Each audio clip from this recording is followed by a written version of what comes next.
Coming up this morning, former Chief Justice files judicial review in the High Court challenging her removal as a Justice of the Supreme Court.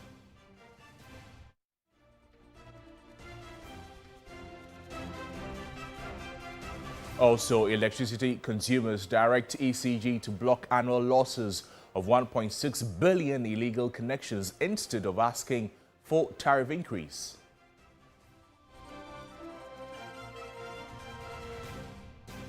In the bulletin this morning, Ashanti region gears up for the funeral of the late Asante Hima later today.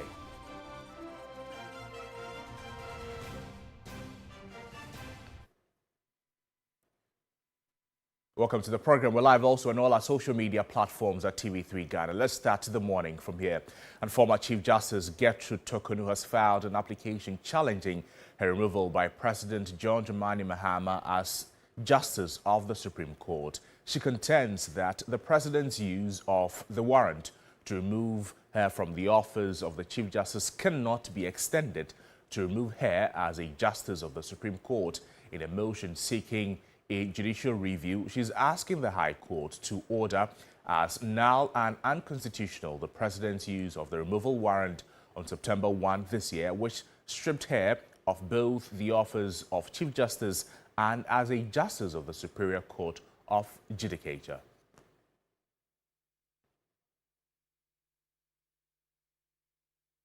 Meanwhile, private legal practitioner Martin Kwebu says provisions of Article 1461 are clear on what the law says about the dismissal of a Supreme Court judge, which she was. To be honest, the law is too clear for, another suit like this. You see, let's be very clear. Every day you hear Article 146 in terms of her removal. When you go to 1461, it concerns the removal of a justice of a superior court. There is no mention of a chief justice. There is no provision in the Constitution about removal of a chief justice as a chief justice. The thing is about superior court justices. So you see that clearly, even though some of the petitions say removal of chief justice, in substance, they meant her removal as a superior court judge. And once it's removed as a superior court judge, she cannot continue in office as a chief justice. Apart from 1461, which states the grounds on which to remove a superior court judge, you don't find any other provision in the Constitution talking about grounds to remove a chief justice. No. Okay. There's no other provision saying that if you want to remove a chief justice, the grounds are separate. No, they've made the grounds for a superior court judge because it's clear to them that the chief justice would necessarily be a superior court judge. So whether you are removing the person as chief justice or you are removing the person simply as a superior court judge, which includes the Supreme Court, it is still the same 1461. Okay. Those things that have been proven. And still in the courts, but away from that story, Ghana's deportation agreement with the United States has now brought about a fresh wave of lawsuits, this time from the deportees themselves. 11 West African nationals have taken legal action against the government of Ghana, challenging the transfer from the United States under the controversial agreement. The applicants, who are Nigerian, Togolese, Gambian and Malian nationals, say they were secretly removed from the U.S. detention centers earlier this month, despite having previously secured protection against deportation from American immigration courts. They claim they only discovered later that Ghana was their unexpected destination since their arrival on September 6. Now, they say they have been kept in military facilities, denied proper access to family members and held for more than 48 hours without any court order. The suits filed before Ghanaian court include a habeas corpus auction questioning the lawfulness of their detention, a human rights case alleging violations of their liberty and administrative justice, and an injunction seeking to stop any attempt to send them back to their countries of origin. Government has meanwhile maintained that the individuals are in Ghana only on a temporary basis and that arrangements are being made for their return to their respective countries in line with the agreement with the United States.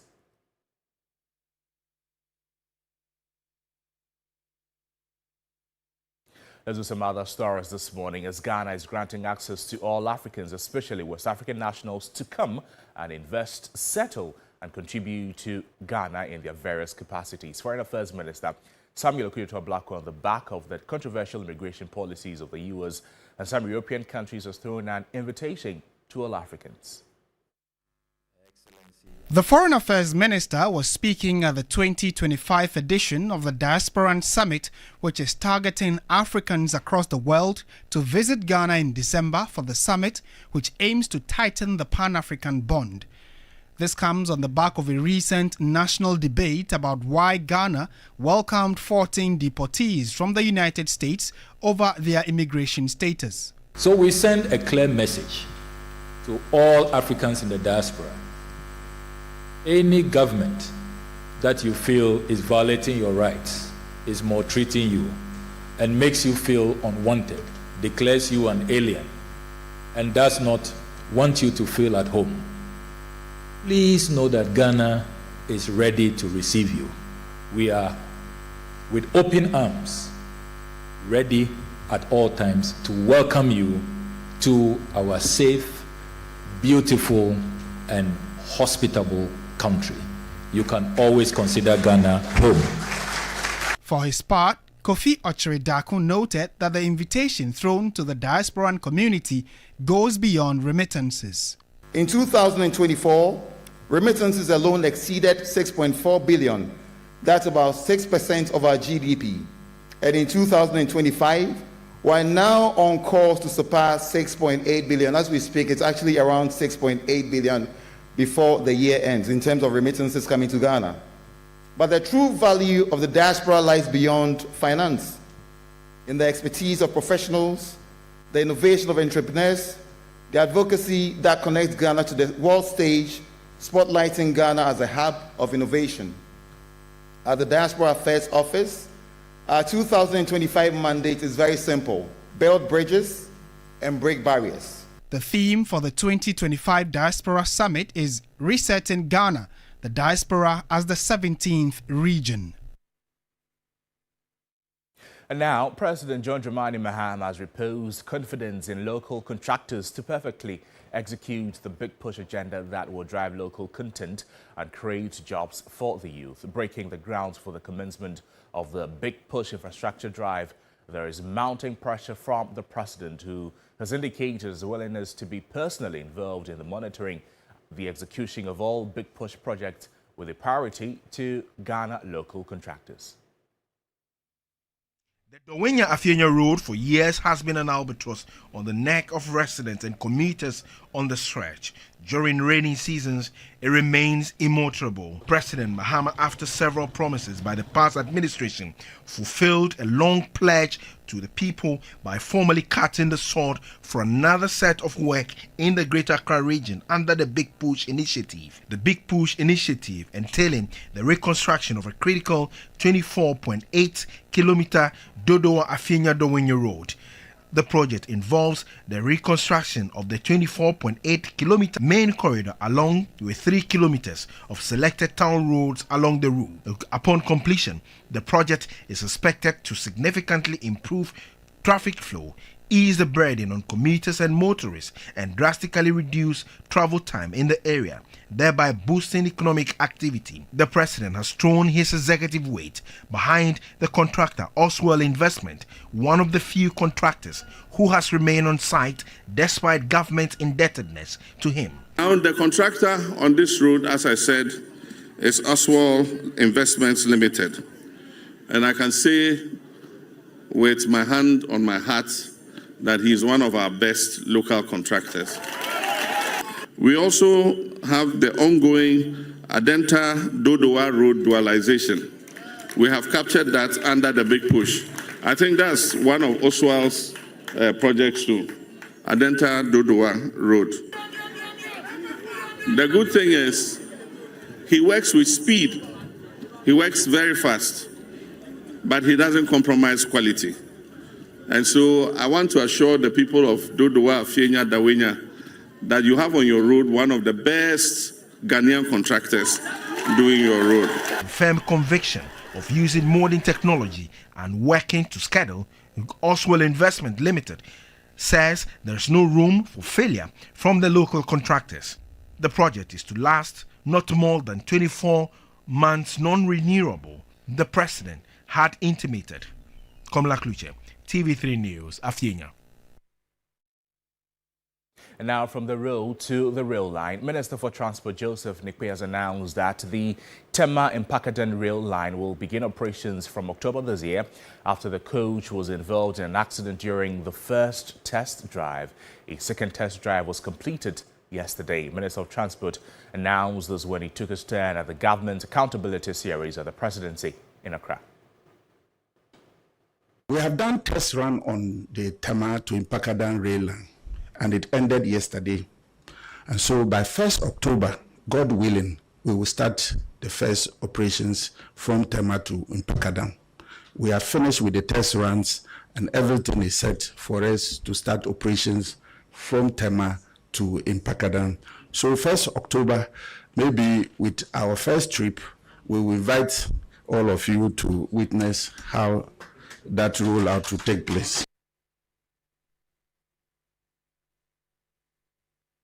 Now, the journey to Bremai begins. Markets, the shutdown in Kumasi is in place. In about a few minutes from now, most activities in the Kumasi metropolis will come to a standstill to pave way for the necessary rituals which precede the burial of the Asantehima. The journey to Bremai is a sacred event which is strictly blocked from public view. Williams Evan Sinkum has filed this report. Per tradition, the Asantehima is the custodian of all major and satellite markets within Greater Kumasi. On Thursday, September 18, all markets will not operate, meaning buying and selling will halt. This is to honor the journey of the Queen Mother of the Asantes. Kropo is one of such affected satellite markets. It is closed to the final resting place of Nana Konadu Yadon III, the late Asantehima. Some of the market women we engaged say some customers have bought in bulk to stockpile as they stay indoors on Thursday. Sales was low recently, but since the lockdown directive, it has picked up.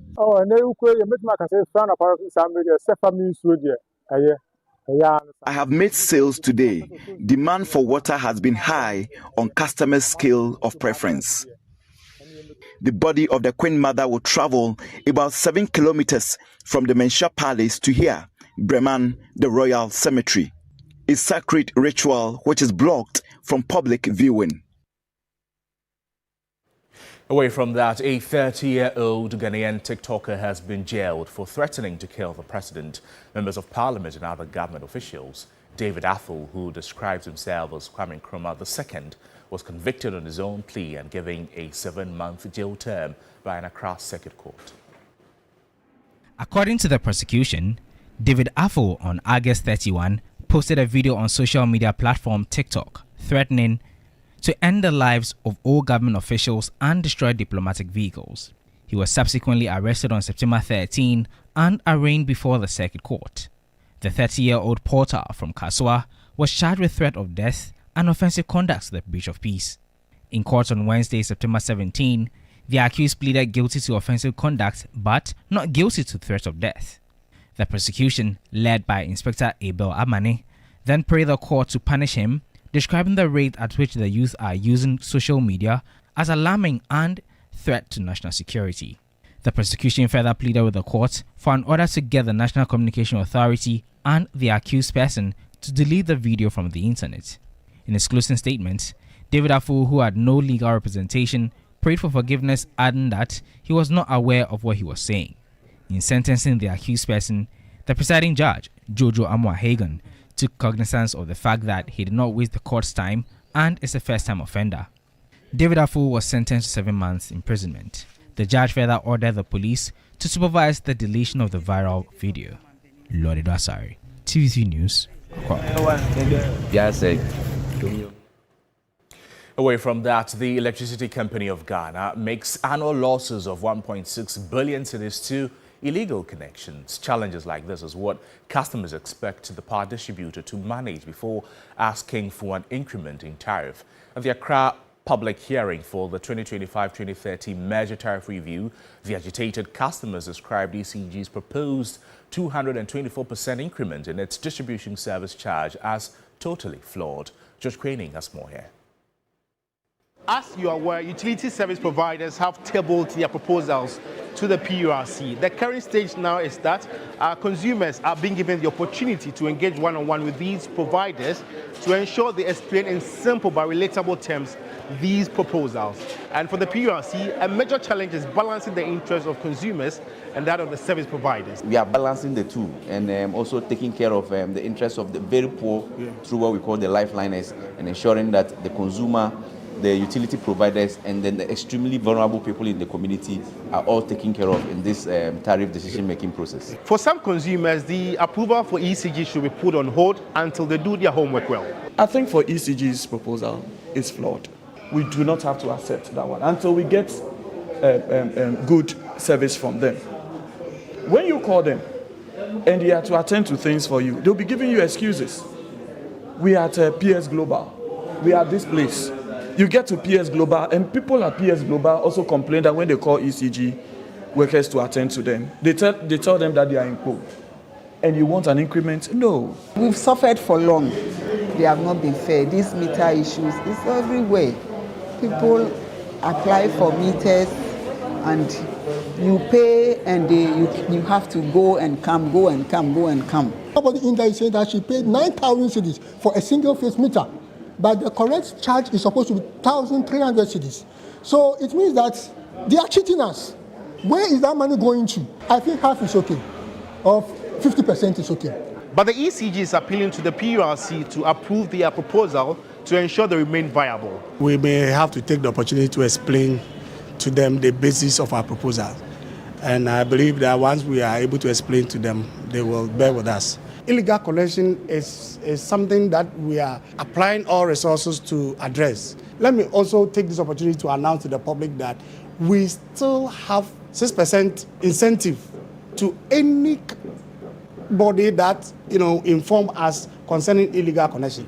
Once we recover the amount that the person has consumed illegally and the penalty, we'll calculate 6% of any amount we have recovered and pay it to this person. And the person too will be treated without such that nobody will know you provided the information. Hopefully by November, the final decision will be made and the full implementation will take effect from January 2026. George Craning, TV3 News, Accra. Now, experts in climate change and migration are urging the government to take swift and decisive action. They're calling for effective policies that tackle the growing impact of climate change across the country, warning that the consequences of inaction could be severe. According to them, if the government fails to respond, already strained efforts to mobilize resources to host communities could be pushed to the brink of worsening living conditions and threatening long-term development. The effects of climate change continue to hit communities hard across the country, with farmers and local residents bearing the brunt. Unpredictable rainfall patterns are causing frequent flooding, destroying farmland and disrupting livelihoods. Farmers say their crops are failing and their work is being severely impacted.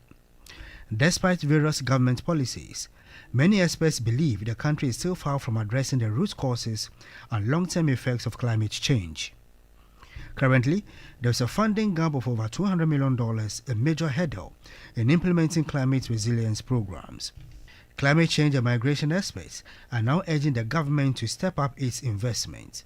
We want to use this document to engage policymakers. It's an advocacy tool, so we want to use it to show evidence that, guys, these are what's happening, this is the evidence. Can we come together and sit and come up with some action plans to deliver or resolve the issue? They are also calling for better coordination and alignment of policies to address the growing crisis. Have a kind of comprehensive policy setup. Now, IOM is working on migration, EPA is working on climate, and then we also have the issue of youth by a new ministry. So it's better for them to come together. Instead of doing activities or policies on their own, they can have a comprehensive policy to handle the issue. As the climate continues to change, the call is clear. More action, better policies, and urgent funding are needed to protect vulnerable communities.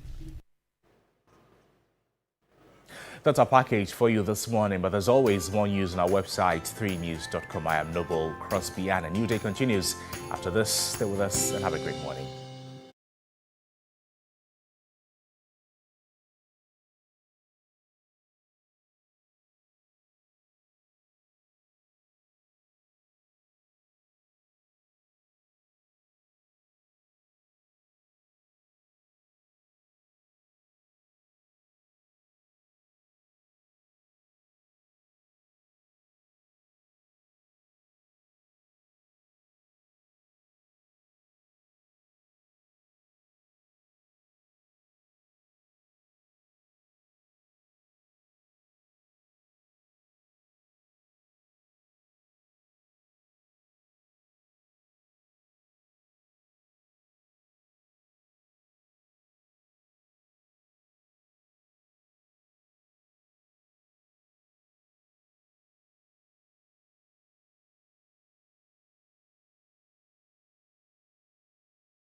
Okay, I'm impressed. This is a very good song. I mean, it was very controversial at the time it was released. Actually, there was actually a song by the Lynx guys. It was killing the game. Okay. So a part of the song, you heard him ask that, "Yes, hip life." Then he was like, they have a short insert where the guy says that how could it be dead even when there was one studio. So this song was like a response sort of. It was a big deal back I think then. I remember the song. Yeah, but all of a sudden, I mean, hip life. Okay, can we say it is dead now or not? Well, I don't want to get into that. Yeah, because now we barely talk about hip life. I mean, it's more of the but I Afrobeat think it was really nice. Listening to this song, it sounds very ageless. Like you can listen to it anytime and still dance to it. Yeah. So anyway, you succeeded at impressing me with your rap. So yeah, let's see. I mean, our viewers we'll take it to another level. I mean, but another time we'll do it again. Yeah. Yes. I mean, good morning to everyone. It's good. It's great to be back again. Yes. Yes. We are continuing with the black because of the Asante Hima. Exactly. Today, I understand, is the final day. Yes. Today is Thursday. Yes. Yeah. So yesterday, did you see the colorful events, the videos? Oh my God, it was just amazing. I was actually impressed when we were on set. That video that we showed when we interacted with William Evans Inkum, the two for dancing and those confident moves, I just loved them. And later, when I was monitoring all our social media platforms, I saw the videos of, different display of cultures there.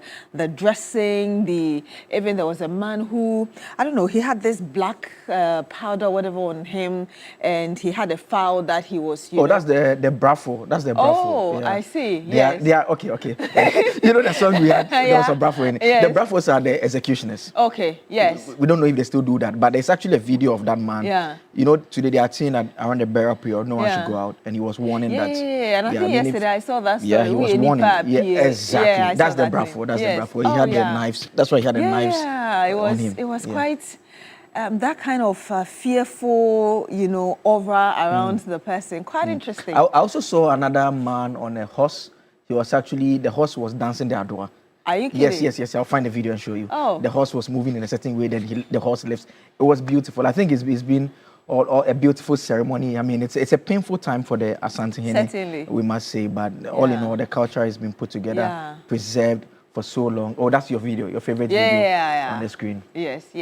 And I saw a number of queens from different parts of the country. Well, I knew some of them from Eastern region, and of course Ashanti region as well, all going to commiserate with the Asante Kingdom. So that's quite a beautiful ceremony. There was a group as well. They also came with, I don't know whether to call it a hat or something, but it's made of those dry leaves thing, and there's nothing underneath it. They open it upside down. You don't see anything underneath it, but then they turn it upside down. All of a sudden, it's moving on its own. Oh, wow. Yeah, like there's someone under it. Oh, yes. I saw that too last night. Yes. And this morning when I was at makeup, a lady was showing a video of people from my room, also in the Ashanti region, and that display was equally beautiful. Hopefully we have that video and we can play it for you to see. Very beautiful. Yeah. I mean, so at some point we'll cross over, shortly actually, we'll cross over to the Ashanti region. William Evans Inkum is there for us. He'll bring us the very latest there. But as usual, we'll start with the This Morning segment. And today we are asking questions about the conversation surrounding hate speech. We know when you are inciting violence or hatred for a specific group of individuals, either based on ethnicity or religion or tribe, whatever it may be. I mean, the president recently has expressed concerns. We know that someone has been jailed 7 months for threatening to kill the president. And the president had expressed concerns about what is going on social media. The questions that many are asking is, how do we find that fine line to ensure that we are not cracking down on the ability of people to freely express themselves as we are doing now? Freedom of speech, people say, comes with responsibility. So you should be able to balance the two. Yes. So it's a question that we're going to put to our callers. You can call into the show and bring that.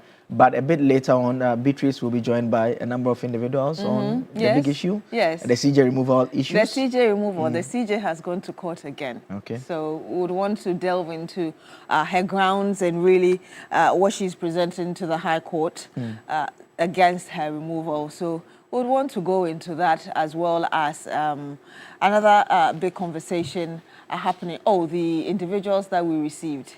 Yes. West African deportees. Yeah. Looks like they have issues with us already. So yes, they actually filed multiple suits against the government of Ghana, and I mean, it's interesting. I mean, Yeah. I have one question you should ask for me when your guest come in. Which is? The people, so someone from Nigeria, Mm-hmm. yeah, he's in US. Yeah. US is deporting him. Yes. Why must we take the person? Exactly. To take the person to Nigeria. Yeah. Why doesn't the person go to Nigeria straight? Yeah, and you know, some of the lawsuits, even in the US, some of the attorneys were explaining that the deportations, if you look at the grounds for deporting these individuals and the concerns of those deportees, it looks like it's even against the US immigration laws themselves. So, in fact, there's a case that I've seen that a federal judge raises questions about that. I'm sure all those are matters that you delve in extensively with your guest. But we also have cash out. 2,000 cedis to how many? 10 individuals? 8. Okay, 8 individuals. 2,000 cedis to 8 individuals. There's also a lot of other bonuses. So it's very simple. You can start right now. You dial *439# and follow the prompt and pick your favorite platform and enter. And you get a chance to win 2,000 cedis. That's the minimum. There are other items, other bonuses that will come up your way. So that's how we take on with the show at this point in time, and we are going to begin with this morning segment right now.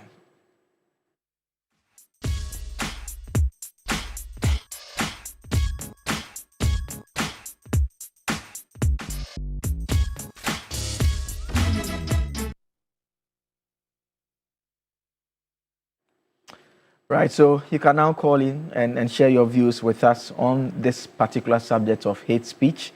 And like I explained, it has to do with you are inciting violence, hatred against a select individuals or group of people. And the question being asked is that we see what happens on social media. I mean, one way or the other, we are all subjected to one form of abuse. I don't know how active you are there, but I have a general rule. When the post is controversial, I mute the notifications. Else, I see. Every now and then you get ping, you go and check and someone is insulting you. Yeah. Even sometimes under this stream that we are doing right now, you can be checking. You see what is happening there. I mean, how do we draw the line? I mean, calling and share your views. It's quite interesting. Like when I went to Akwatia and of course I posted the report there were varied opinions. And you know Akwatia, obviously, the MPP, the NDC, so depending on what people felt you were saying, they would have their own opinion and either come at you or applaud you. And the same thing with the removal of the CJ as well. When I posted something on Facebook and how some individuals just, took it very personally. And so I agree with you that, yes, they are not just attacking professionally, but personally as well. Okay, so we have a first caller, Alhaji. Good morning to you, sir. Thank you so much for joining us on Newday. If you can tell us where you're coming from and what your thought is on this very conversation we're having this morning, hate speech. Yeah, good morning. Good morning. Yes, sir, if you...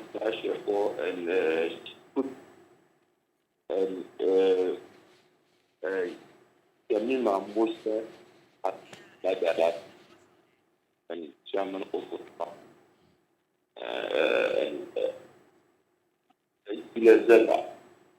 you see, issue about the former chief justice, I think it's just I don't know what this woman wants. Because always, and you send the case into court, even ECOWAS court, and you send the case into ECOWAS court, and they remove you, and you still insist that they should bring you back. For what reason? What kind of life is that? CGA, that's what she said. Because if not so, you will give yourself problem. You are the one who coming out to beg, and and you come to make an appeal again. What kind of appeal you want to make? So I just have question to ask her. Former Electoral Commission chairperson, Madam Charlotte Fosse, did you know the lady? And she did there, and they remove Madam Charlotte Fosse. She doesn't doing this thing. So you need to respect yourself and look about the country. Even if you send it back into court, the same judge who sits for the case, the same judge will sit for your case again. Because of we have a political people in our judiciary. So let's be careful for what we did in this country.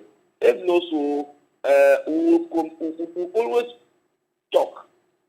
But in my conclusion, I just want to say something small. It's not part of the topic. Chairman General Mosquito started something going around. It's not bigger than the party. Thank you, Tom. That thank you. Chairman needs to stop it. He says he don't want people to disturb the President John Dramani Mahama. Now you have not started disturbing for President John Dramani Mahama. What kind of attitude is that? Thank you very much.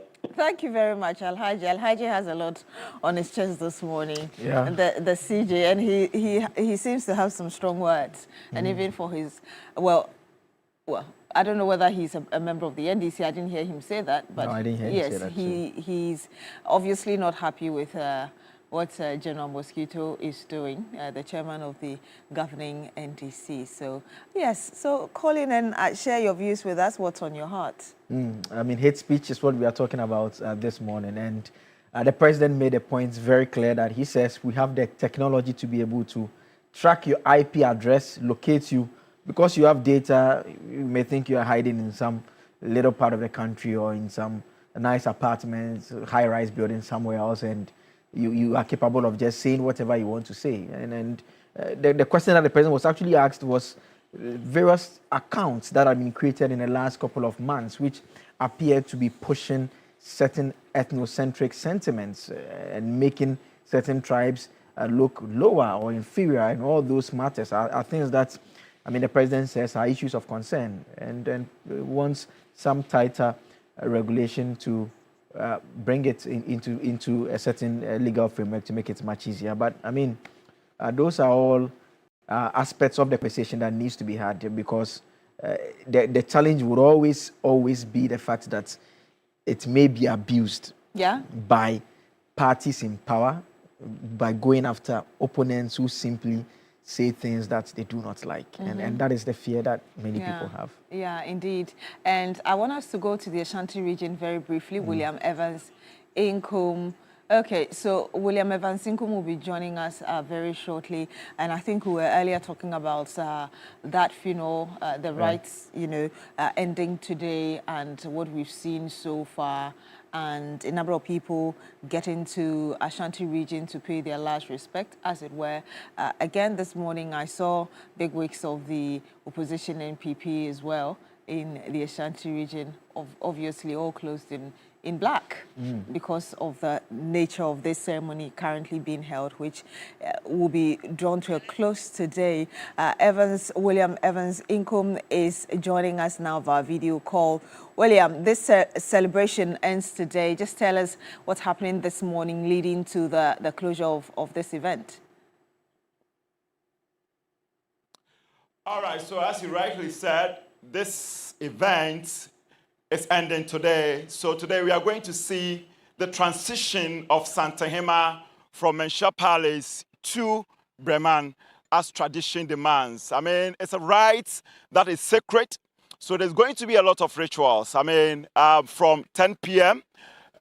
When the royals will cover an approximation or approximately 7 kilometers from Menchia to Breman. Of course, they will pass through Bantama, where some rituals will be performed before finally the body will be laid to rest at Breman Royal Cemetery. So that is what we are going to see. But even before that, we are expected to see some, events or series of events happening before 10 p.m. when the body is finally journeyed to Breman. Let me just run by you what we are expected to see today, or dignitaries who are expected to grace in today's occasion. Of course, happens to be the final lap of the burial rite. So today we're expecting the President of the Republic, His Excellency John Dramani Mahama, together with the Vice President, Her Excellency Professor Jane Nana Opoku-Agyeman. Of course, we're also expecting the former President of the Republic, that is His Excellency Nana Addo Dankwa Akufo-Addo, and of course, His Excellency John Agyekum Kufuor. And of course, also the former Vice President of the Republic, Dr. Alhaji Mahmoud Bawumia. And of course, we're also expecting members of the diplomatic corps and the general public. So they are all expected here to bid a final farewell to Santahima, the 14th Queen Mother of the Asante Kingdom, who is now late, of course, kicked the bucket and will soon be transitioned to Bremen as tradition demands. So, as you can see, the catafalque has been erected, which means that she's going to be laid in state. But the difference here is that we are not going to see the body. That was done closed doors. I mean, from Monday to Wednesday, I mean, a few people had opportunity to see the body and they paid their last respect to the 14th Queen Mother of the Asante Kingdom. So the casket will be raised on the catafalque. And then, I mean, people will file past. There's going to be burial service. There's a staunch Christian who was worshipping with the Savior Church of Ghana. So there's going to be a special burial service for her before other rituals, proceed. Then, like I said, the body will be transitioned to Bremen. So these are some of the things that we are going to say. We're not going to spend a lot of time here. Remember that today we are expecting that at least or at most by 5 p.m., all necessary rituals that is open to the public would have been concluded before the final journey, which is sacred, and understand that it is not meant for public viewing. That is why everybody has been asked to stay home so that the necessary rituals can be performed as the transition begins. And indeed, calm atmosphere in the background there, William, we can all see. But if you can tell us, aside from the ceremony itself and the people who have come in so far, how people are feeling about this whole thing and the general sentiment from people who live in the Ashanti region. So we are going to have a mixture of two. We are talking about people ready to learn history. And yesterday I told you that even the regalia that the Santahene wore communicates something profound. So, for instance, yesterday he wore the kuntunkuni sedie, that is the sea bead. Cloth woven with a sea bead, with two adinkra. One is jinyame, and then the other one is emredane. Jinyame to wait only God, emredane. Time changes. His crown also communicated something profound, made of coat of spines, or if you like, quills from the porcupine or of the porcupine. It tells you the mood that the Santahene, finds himself at the moment. I'm not too sure whether he's going to wear the same cloth or, we're going to see something different as far as his body language to the people is concerned. So that's a bit of history that that's a bit of tradition that we're going to learn. And of course, also being surrounded by over 70 paramountcies from 5 regions out of the 16 regions of this particular country. And it tells you how great he is. And even beyond the borders of Ghana, because I can tell you that from Ivory Coast, we also have some chiefs who are coming. And of course, like the modern system of governance where we have ambassadors. If you go to overseas, he also has, people who also represent him. So, of course, if you go to the Americas, there are chiefs, there are Asante chiefs who also represent him. They are all coming to also mourn, with the king. Beyond that, there are other family members who are also saddened by the departure of the Santahene. But let me tell you what, for Santahene, it's a great loss because as I speak to you now, all his immediate family members are gone. The only surviving one was Napenin, that is Nana Yakonedu Yadom.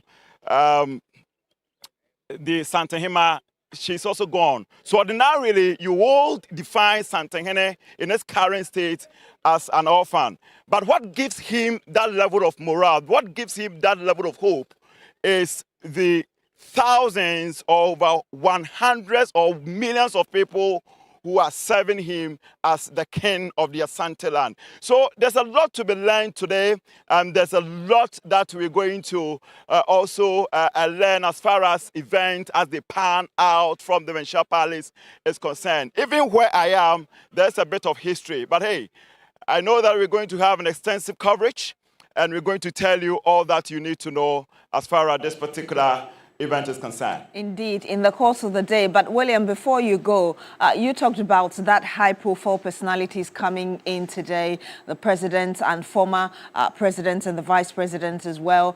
Can you paint a picture for us, the nature of security in the Ashanti region, and specifically around where this event is taking place? Well, so let me start from here. I mean, this place has been partitioned with barricades, and it tells you that there are places that you will, or has been zoned buffer zones. That is, you will not have access to it, especially if you don't have all access, accreditation.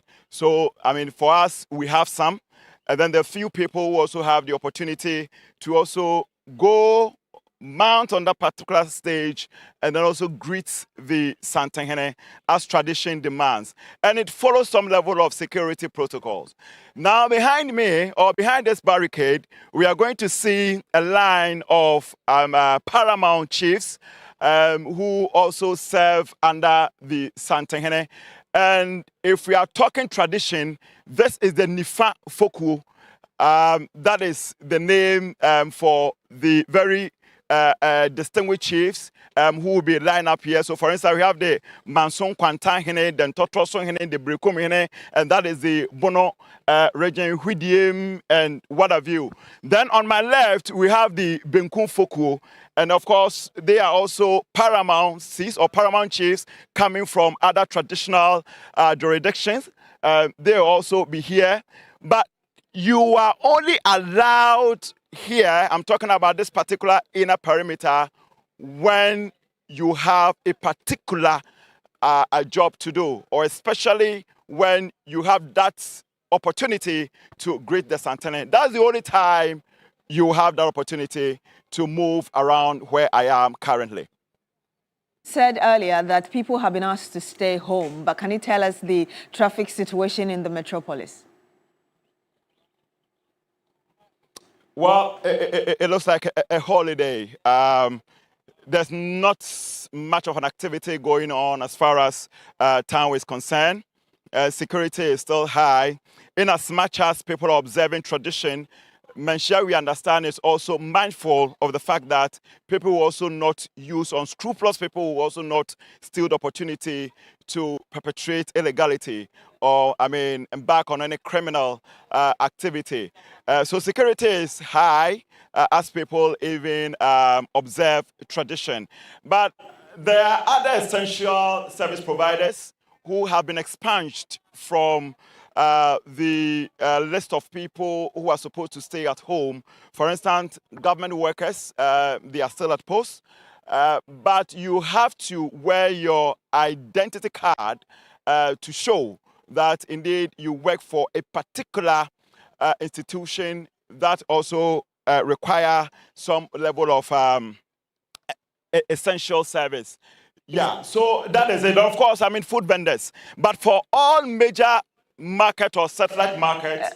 William Evansinkum, we'll have to come back to you again. We need to cross over now to 3FM where Johnny Hughes is already on the Johnny's Bite.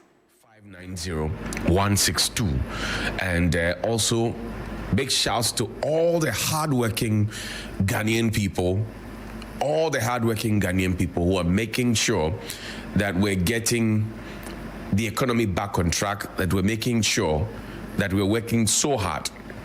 And I always believe that it is necessary to sing the praises of people while they are alive and not when they are dead.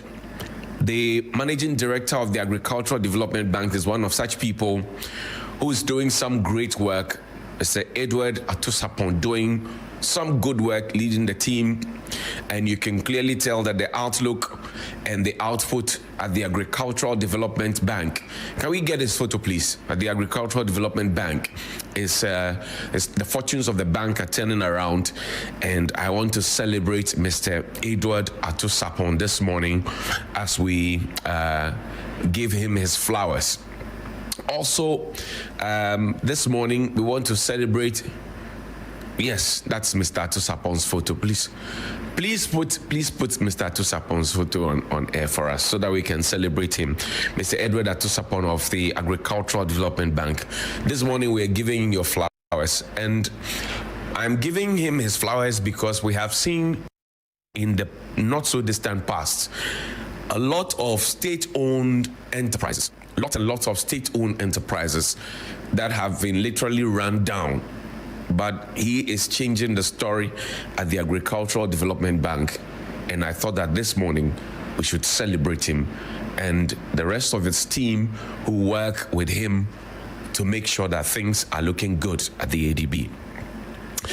Now, today is not a happy day for Asante Mine and for all those who are connected to Asante Mine, or all those who admire and adore Asante Mine, because the Queen Mother, Nana Konadu Yadom III, Her Royal Highness, goes home today.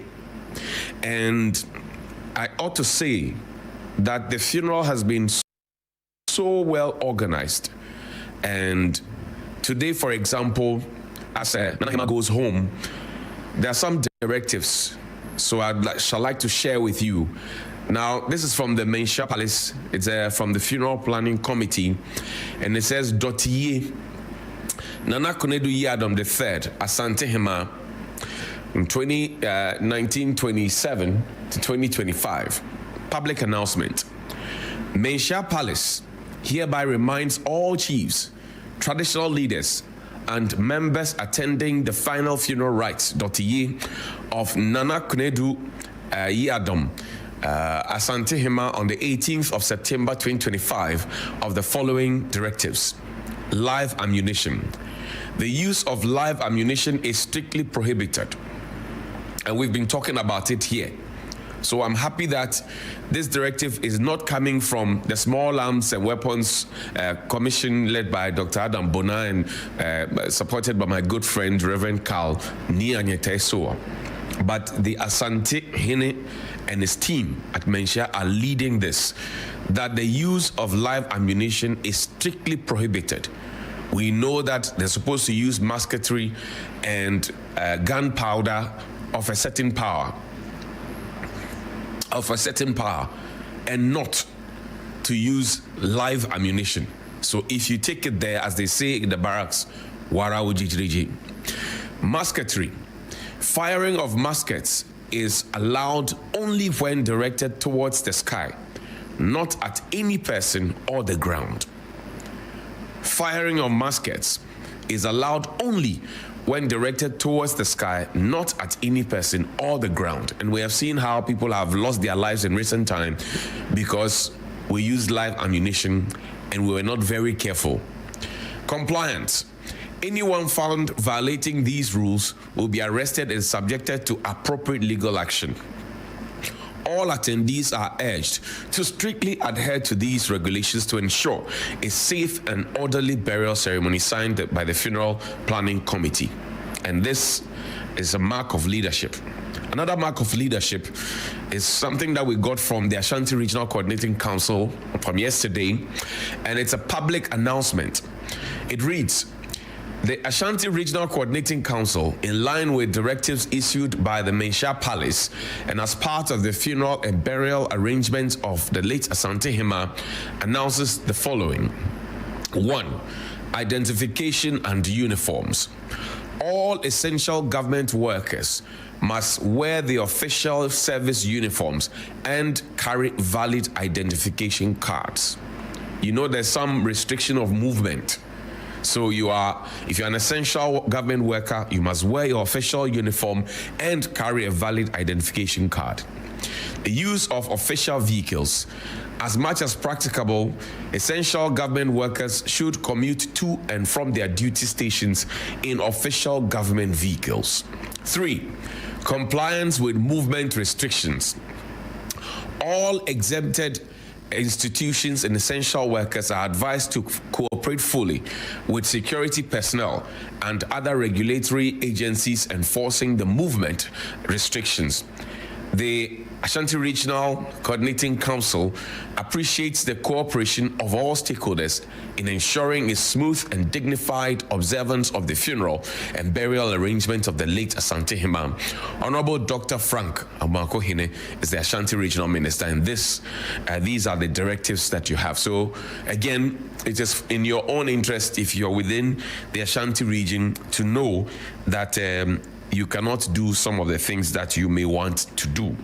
Now let's see a photo of the King, His Royal Majesty Otumfuo Osei II, in a very, very pensive mood, and you can clearly tell by his demeanor that, as they say on the streets, he's going through it. But he's been strong, he's been resilient, and we are very certain in our minds that as we unite to give the late Asante Hima a wreath of songs, words and songs and thoughts, he will take solace in the fact that we appreciate whatever he's going through and we empathize with him. May the Asante Hima rest in perfect peace. Now, there's an organization called the Viva Health Foundation. This morning, Friday, tomorrow, Saturday, the day after, and Sunday, they are in the Volta region, particularly in Keta, conducting free surgeries. These are led by 2 gallant soldiers, and they have been able to marshal their colleagues to be out there. Talking about Lieutenant Colonel Dr. Carl Asiwome Nuchuga and Major Randini Ofori-Taria.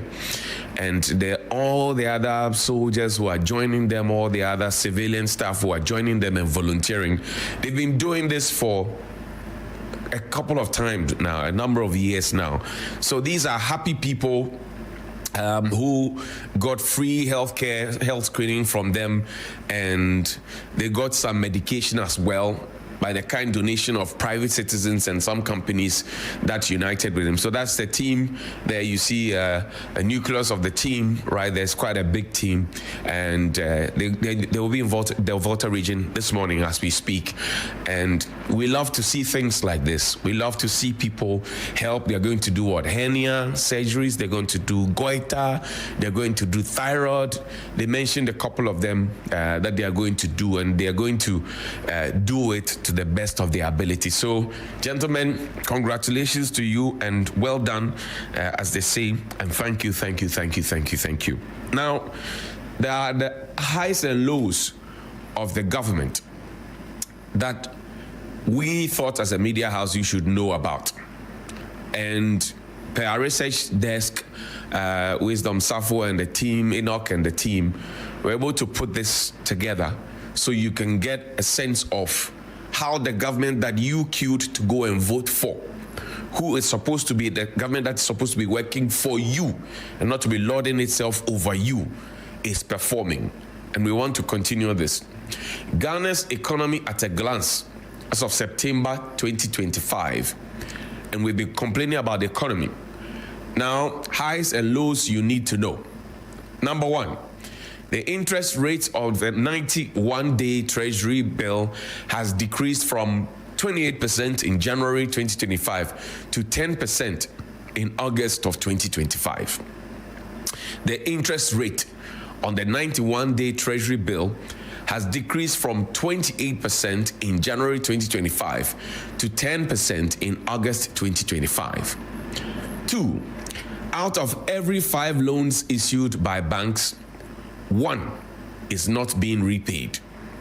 Out of every 5 loans issued by a bank, 1 is a non-performing loan, or the bankers call an NPL. It's not being paid. 3, by August 2025, Ghana exported $6.2 billion more than it imported. By August 2025, Ghana exported $6.2 billion more than it imported.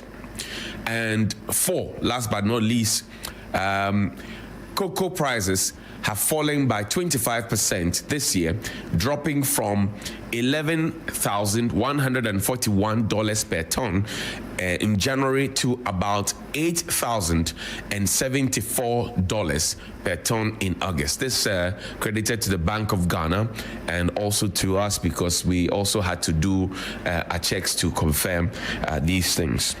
Now, let's talk about Galamsey. The menace of Galamsey is a big concern, a big worry. And somebody, per mischief, put it out there that, oh, I was very vocal about Galamsey, and these days I am not. I've always been vocal. But as I said before, people decide what they want to hear.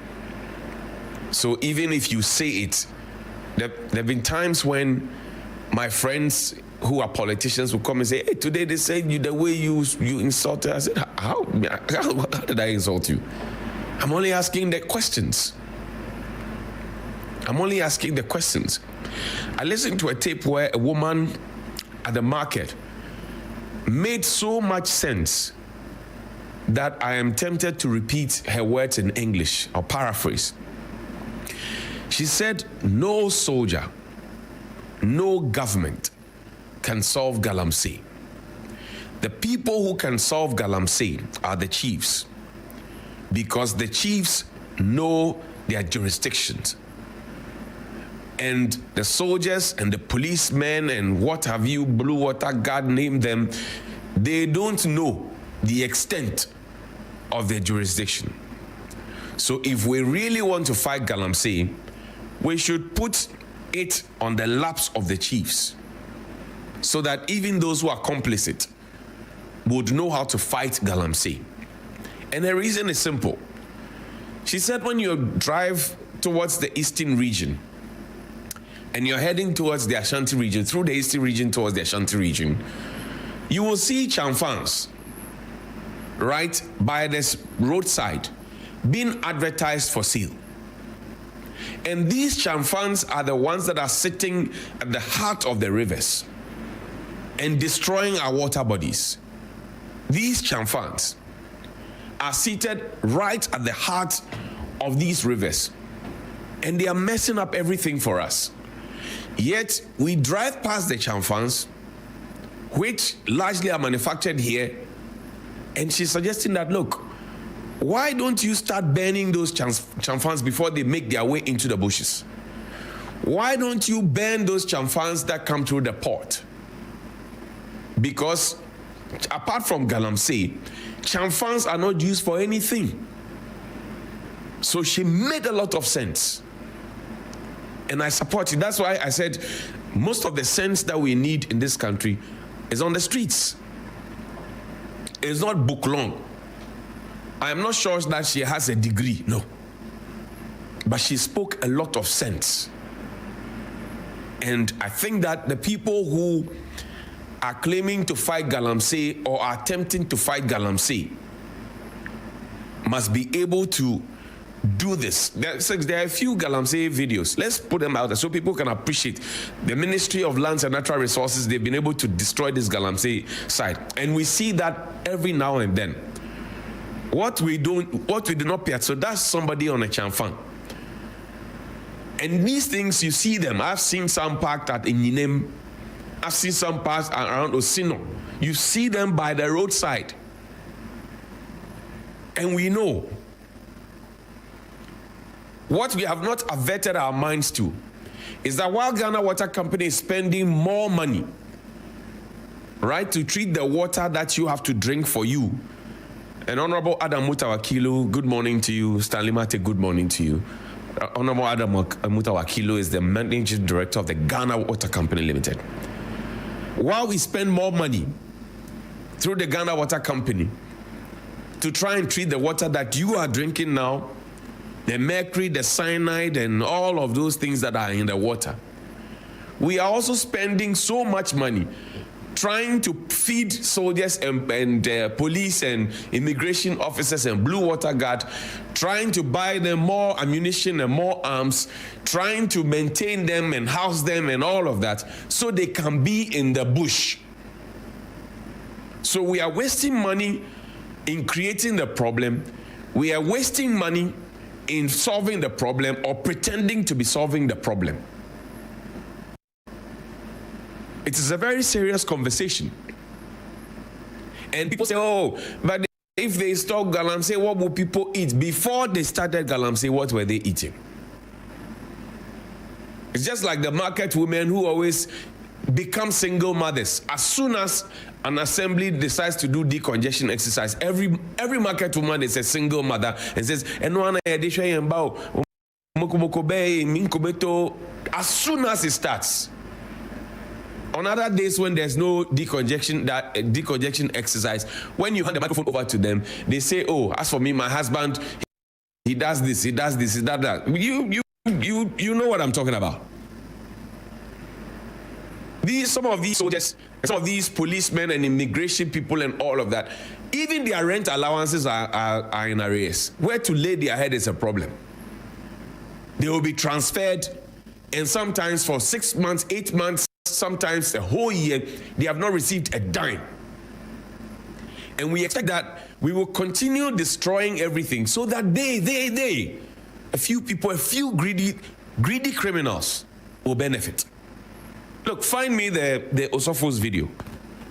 The church has been speaking, has been consistent. And I say I stand with the church. Please find me Father's video. Na ento ya sum se sen o se ye se so mo ne magu amfa enwu akakra ha set of emergency na so amti ase se na edu amafo enkwa eda nsenie enu a wo se ye hwe ntino on twintwa ase kakra se bia na otwemiensa bosumi baako usumi na ane fa ne mamu kwam ansa na masanso ato aso wo se wo de wonye adan sika wo muti sika enkwa sika ntonkwa sika entonkwa sasa wakadi ya wanka seye Johnson ready egubo a betime di akan eye okon Ghana for Ghana yen nyina ya ko etiasesa no ngo no na se odukan to nye bibia nchese na ni abre wo se emergency na eba na fe wo di kan na to aso a na waja wo to go bia ma hwan na enkwa dada na aka na aka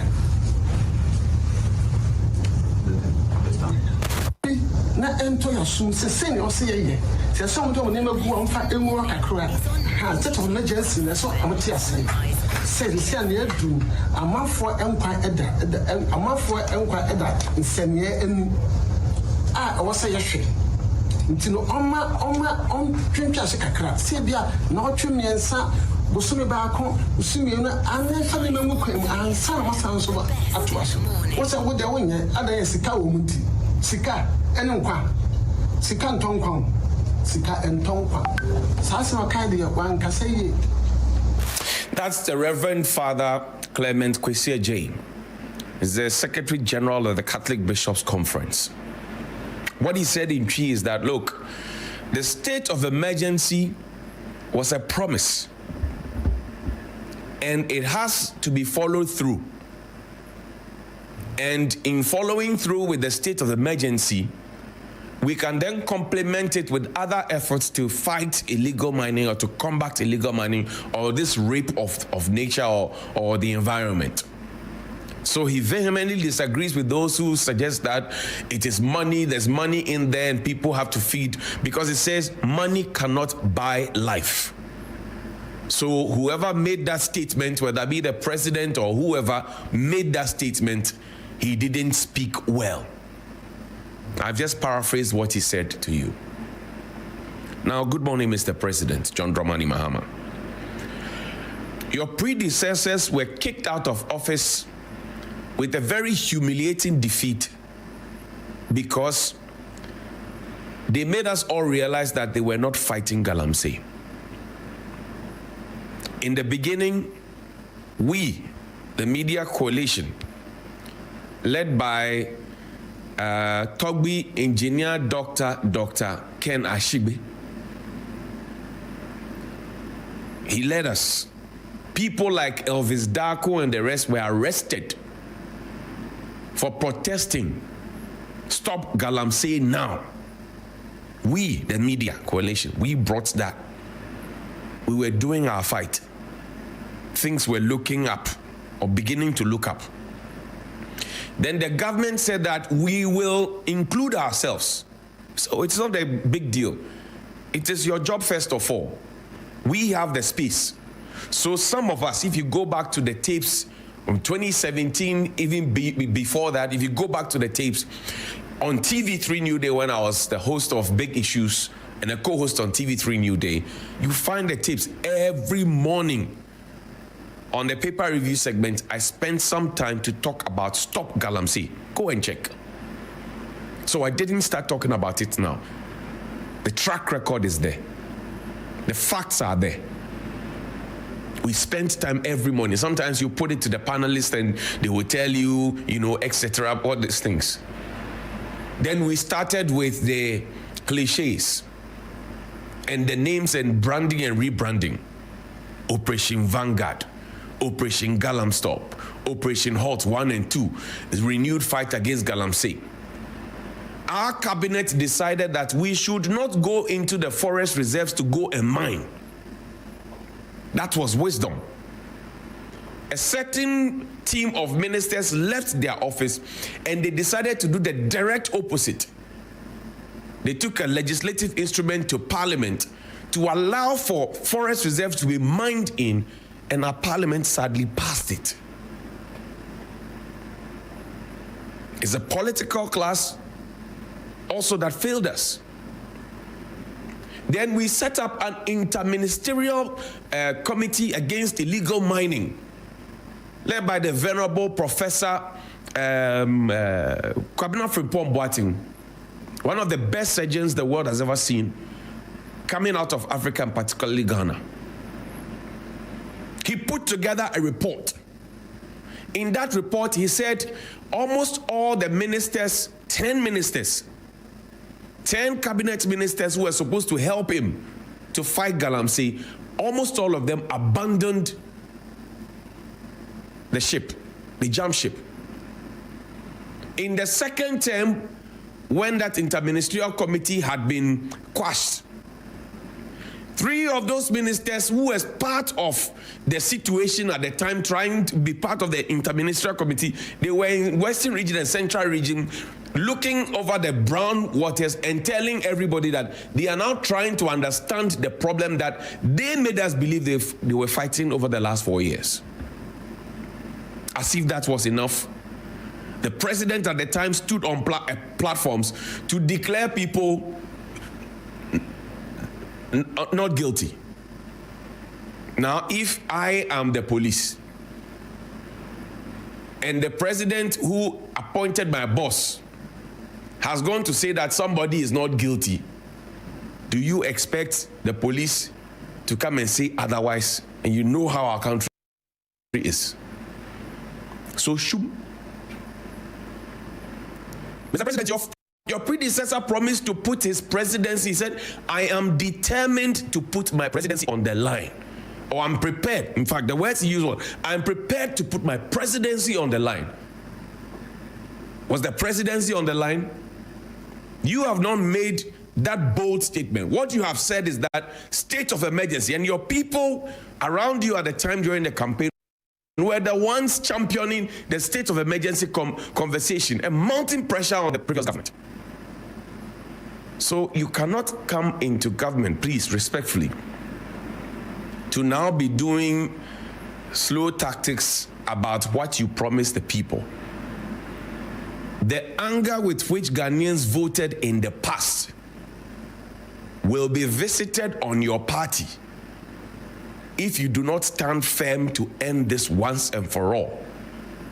if not for today, at least for tomorrow, for the future, the children who are being born with defects, who are being born with special needs, the young people who are getting kidney and liver diseases, the old people who are dying. You need to take a bold decision now. Damn the consequences.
And you're still here on Newday on TV3. Welcome to The Big Issue. My name is Beatrice Edu.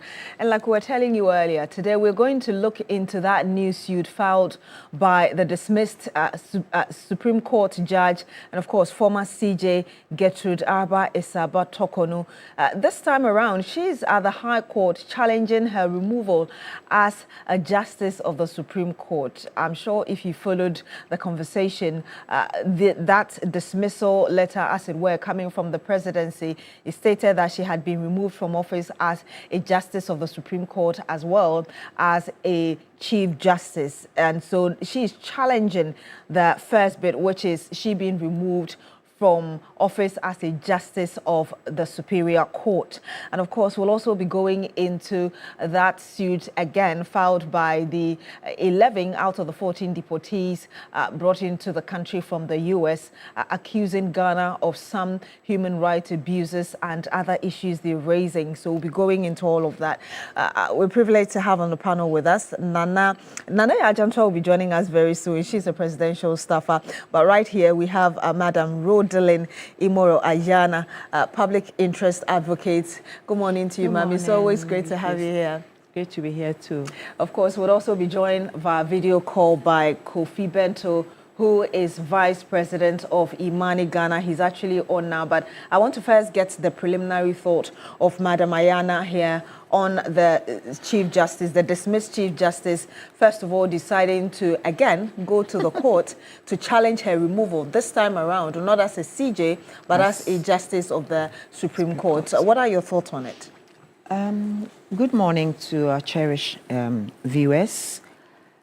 And good morning to ourselves as well. Good morning. I guess this whole issue with the Chief Justice is never going to end. She's come across as a proper litigant.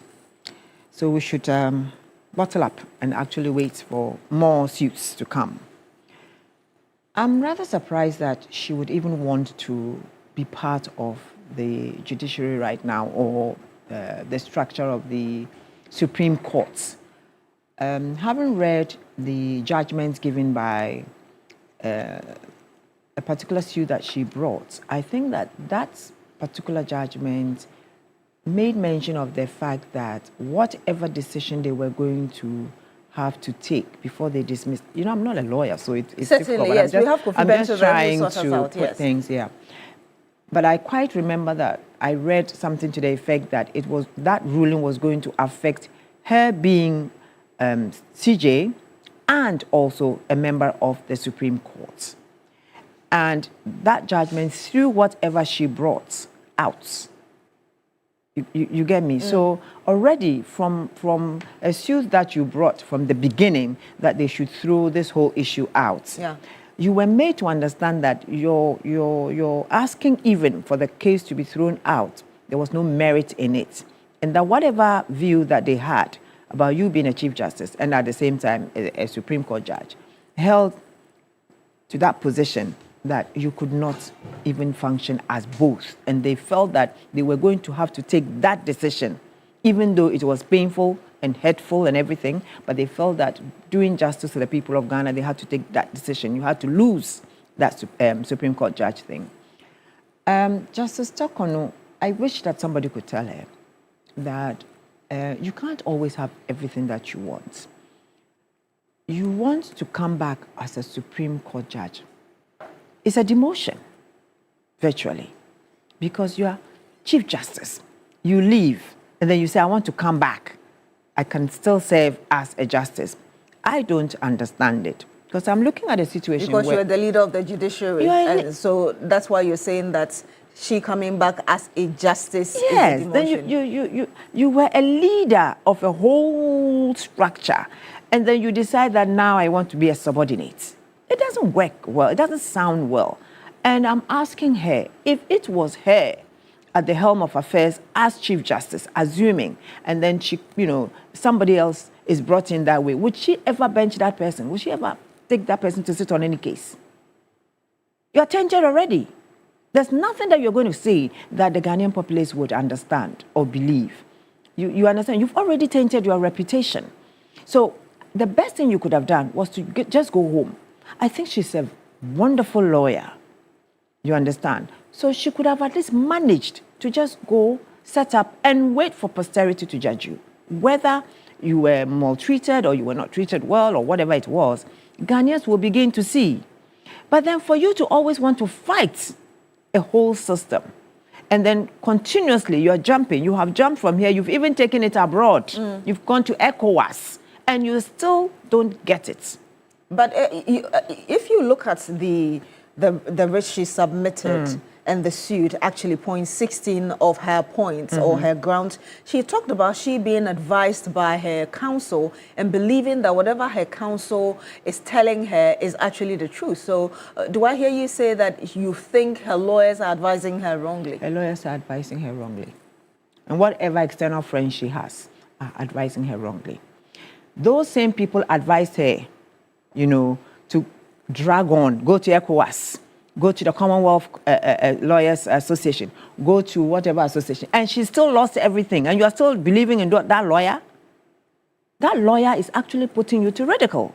Your lawyer is putting you to ridicule. There is no way you are going to come back, because from the statement that was issued, you have been removed as Chief Justice and as a judge of the Superior Courts.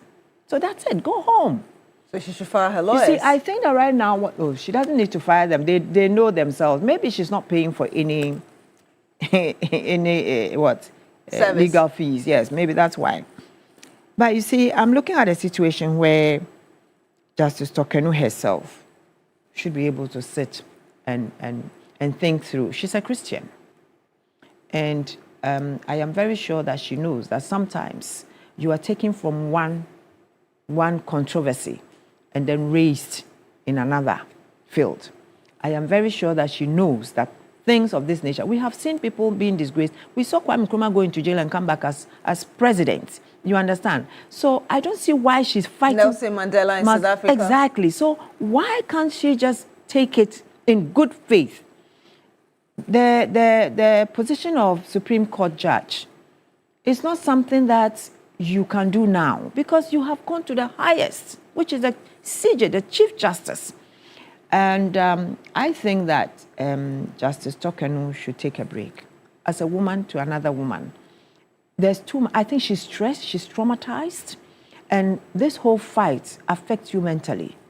You understand? If you do not step back and take things in good faith, you will end up hurting your own self. You hurt your mental health, you hurt your physical self, and all that. And I don't think she needs that. I think what she's fighting for now, and something that she should have thought of, and something that she should have listened to people like us, when we were saying just resign and take your emoluments, take your retirement benefits. Don't do this. Now you've lost it all. She wants that back. So coming back as a Supreme Court judge, she still goes home with those benefits. And that's what she's fighting for. But it's too late. It's too late for you to come back and fight this. People advise you, just go. Go and negotiate your exit with the president of the day so that you can go home with your entitlements. You refused. You could fight. And I'm coming to you very shortly, Mr. Bento, but let me ask you this very briefly before I go to Kofi Bento, our lawyer and vice president of Imani Ghana. People feel that she still has her right. She's within her right to pursue this case as far as she deems fit. She can pursue this case until she's 70. It's allowed. Then she would naturally not be even available for CJ. But is that the right thing to do? At this moment in our lives that we are trying to reset a country, we are trying to redevelop our country or to develop our country, we are trying to get jobs. We need that peace of mind. We need that kind of tranquil atmosphere to be able to do these things. And not every day get up and it's all litigation with one person. It is her right. She can continue to do it. No one is stopping her. But I'm saying, to what end? To what end? To what end? Ask. Let me come to you, Mr. Kofi Bento. Good morning to you. Thank you so much for joining us. Hello, Mr. Bento. Can you hear us?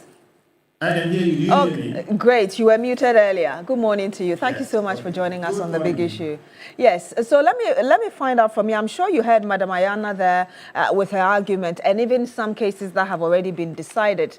This time around, the dismissed CJ is in court because she says the petitions that were brought against her were brought against her to remove her as a Chief Justice and not as a Justice of the Superior Court. And so that's what she's in court challenging now. But the other side of the argument is that you're the same person. We're not dealing with two persons. So why do you fight for this? You're a lawyer. Where do you stand on this? Right. So good morning to everybody and Madam in the studio. Where I stand on it is that, look, I heard Madam saying she's not a lawyer, and then she proceeded to give some unsolicited advice. And then she made some comments as if to say, why is the CJ fighting this and how can she come back, etc. That's a very typical Ghanaian thing, and we, often do that. But in a matter like this, we need to appreciate that, one, that the CJ, as somebody who has been a judge for over 20 years, risen to the topmost position in the judiciary as Chief Justice, and also surrounded by her lawyers, etc., is well advised and properly competent to make some of those decisions herself.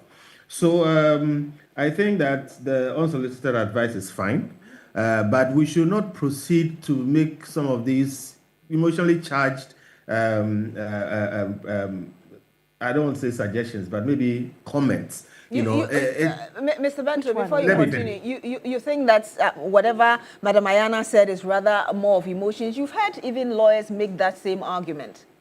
So let me finish my point.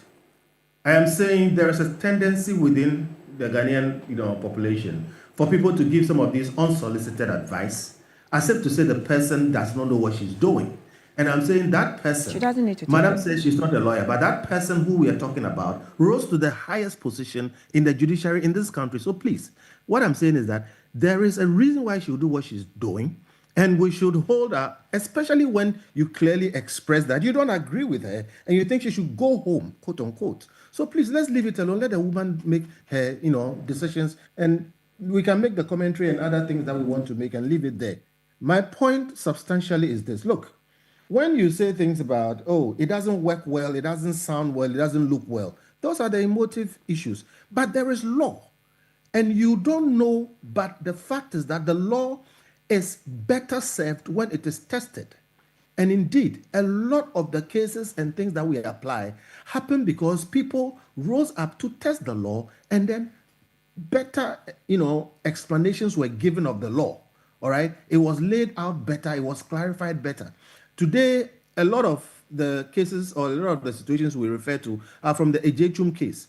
Ejechum is a similar situation that went to the Supreme Court, and they used that opportunity to explain some of the provisions in the Constitution. That is the intention of law, that when the Constitution is written, not everything will be there. So when there are issues and situations rise, you take it there, and it gives opportunity to express the law further. So I'm simply saying that, look, we can say, oh, if left to me alone, I think she shouldn't do this or she shouldn't do that. But when we start adding the value judgments and start sounding a bit judgmental about it, and she's not being advised well, and I think we should tone down on some of those things. Look, as a lawyer, and you ask me if I'm a lawyer, I am happy this is happening. And honestly, just like Madam is saying, if CJ Tokonu was thinking about herself only, I don't think she will not be able to sustain herself or get another job or do whatever it is. What she's doing, okay, is maybe to her detriment, at least emotionally, but it is to the benefit of the rest of the country. Mr. Bento, and we start appreciating some of these things. Mr. Bento, I'll let you come in, but the question again is to what end? Because already you've taken cases to court that you've had the court say that they were unmeritorious. So why are you going to court with the same issues that eventually, not trying to be prejudicial, but the court may say that you don't really have the facts as you should? Okay, to what end? Let me explain what the law is. Number one, nothing is final in a constitutional republic unless there is a judicial pronouncement on it or the statute of limitations runs out on it. I repeat, nothing, even when you elect the president, when you are given an appointment to anything, it is not final until there is a judicial pronouncement on it or the statute of limitations runs. If you choose not to proceed to have a judicial pronouncement, then it remains as it is. So first thing that people must appreciate is that whatever is done in a constitutional republic, the courts have a say on it. And if whoever is affected decides to go to court, everything must wait for the judiciary to make a pronouncement on it. And let me explain the meaning of pronouncement. When you say, oh, she's tried here and she's tried there and it has not been successful, that is the design of the system. You start from lower courts. And I can tell you as a lawyer, there are people who lose at circuit courts. They lose at district court. They may lose at the high court. There are cases where the person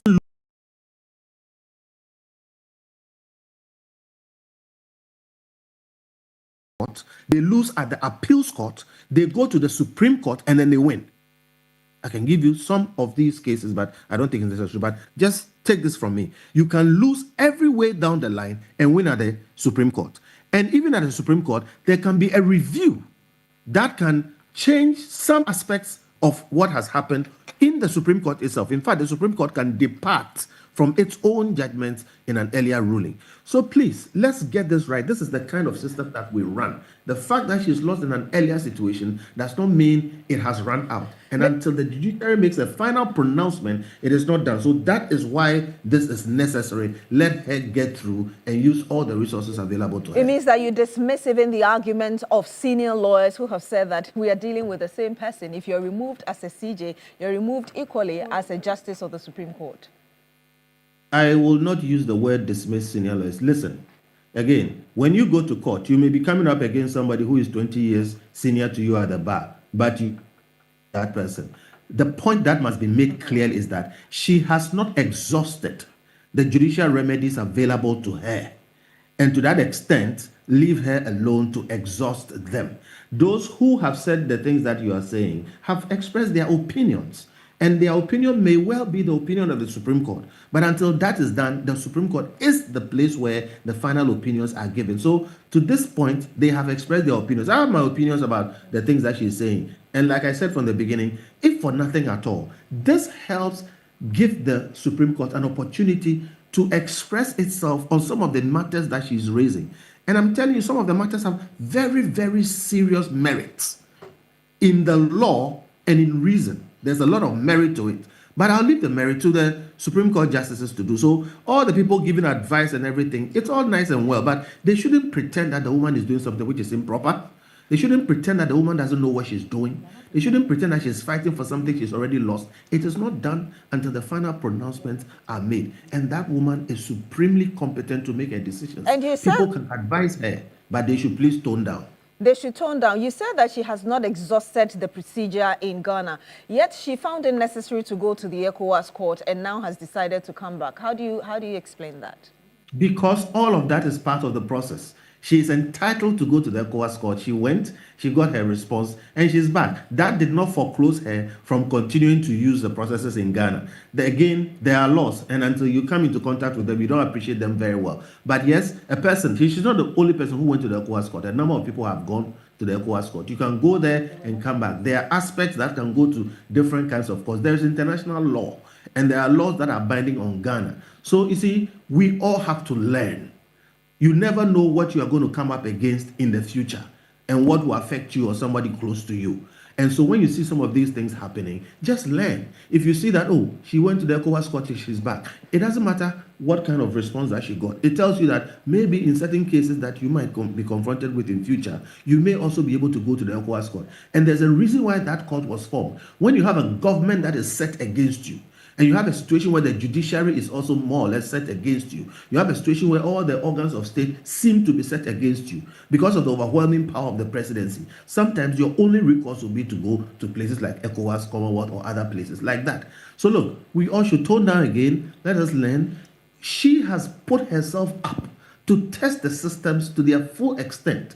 I think she's doing the rest of us a favor. If for nothing at all, we will learn. We'll come back to that point you make about the system being against her, because I'll read a bit of the facts as presented in those proposals based on which the committee that was set up decided to recommend her removal. But you say that she going to the ECOWAS court is part of the process. The Attorney General decided not to file a response when she went there, because the office of the AG felt that the ECOWAS court didn't have any power or jurisdiction over what happens in Ghana and the judicial process here. Shouldn't that perhaps give the information that she was out of the way trying to get an external force to influence whatever happens here as regards her? Did I hear you say the Attorney General did not respond? Is that what you said? Yes. The AG said that it did not file any response to that case there because it didn't recognize the ECOWAS court as having any jurisdiction or influence at all on what pertains in our judicial system here. Again, yes, that is what the Attorney General says. But I think it is a stretch for anybody to say that the ECOWAS court does not have any jurisdiction whatsoever in things that happen in Ghana. I think there have been previous cases where the ECOWAS court has made rulings, and some of those rulings have been respected. Again, when you have judicial outcomes, you must just watch, study them, and then learn from them. The ECOWAS court clearly has jurisdiction on certain matters regarding this country. The Attorney General chose not to, and I think it's their prerogative that they chose not to. I don't think that ECOWAS court does not have any jurisdiction at all. I think in future situations, we might learn other things. So it's all part of a process. So like I said, the rest of us who are sitting on the sidelines, the best that we can do for ourselves is to learn and advise ourselves, because you never know when you will need to use those processes, and you have to go and study what went on so that you can get a better outcome. Let me ask you this before I come to Nanaya Ajantwa, presidential staffer, who's just joined us in studio. You say that the CJ has the right to go ahead with this case because the understanding is that the state apparatus or the entire state is against her. There are those who are even questioning her argument when it comes to Article 146 that she's using she's using to defend her case in the Supreme Court. If you read point 16 of her argument, she says that I am advised by counsel and believe same to be true that the president could not, by the warrant dated September 1, 2025, to remove me from both the offices of Chief Justice and as a Justice of the Superior Court for the following and other reasons. The petitions of Daniel Ofori, okay, let me just read that. Shining Stars of Ghana and Ayamga Akologo Esquire were specifically for my removal from office as Chief Justice, not as Justice of the Superior Court. When you go to point 19, she says that it is clear that the process for appointing a Justice of the Supreme Court is different from the process for appointing a Chief Justice. 19, so that was 18. 19 says that further, the Chief Justice is the head of the judiciary responsible for the administration of the judiciary, a function not performed by other justices of the Supreme Court. Thus, removal as a Chief Justice does not imply automatic removal as a Justice of the Superior Court, which includes the Supreme Court.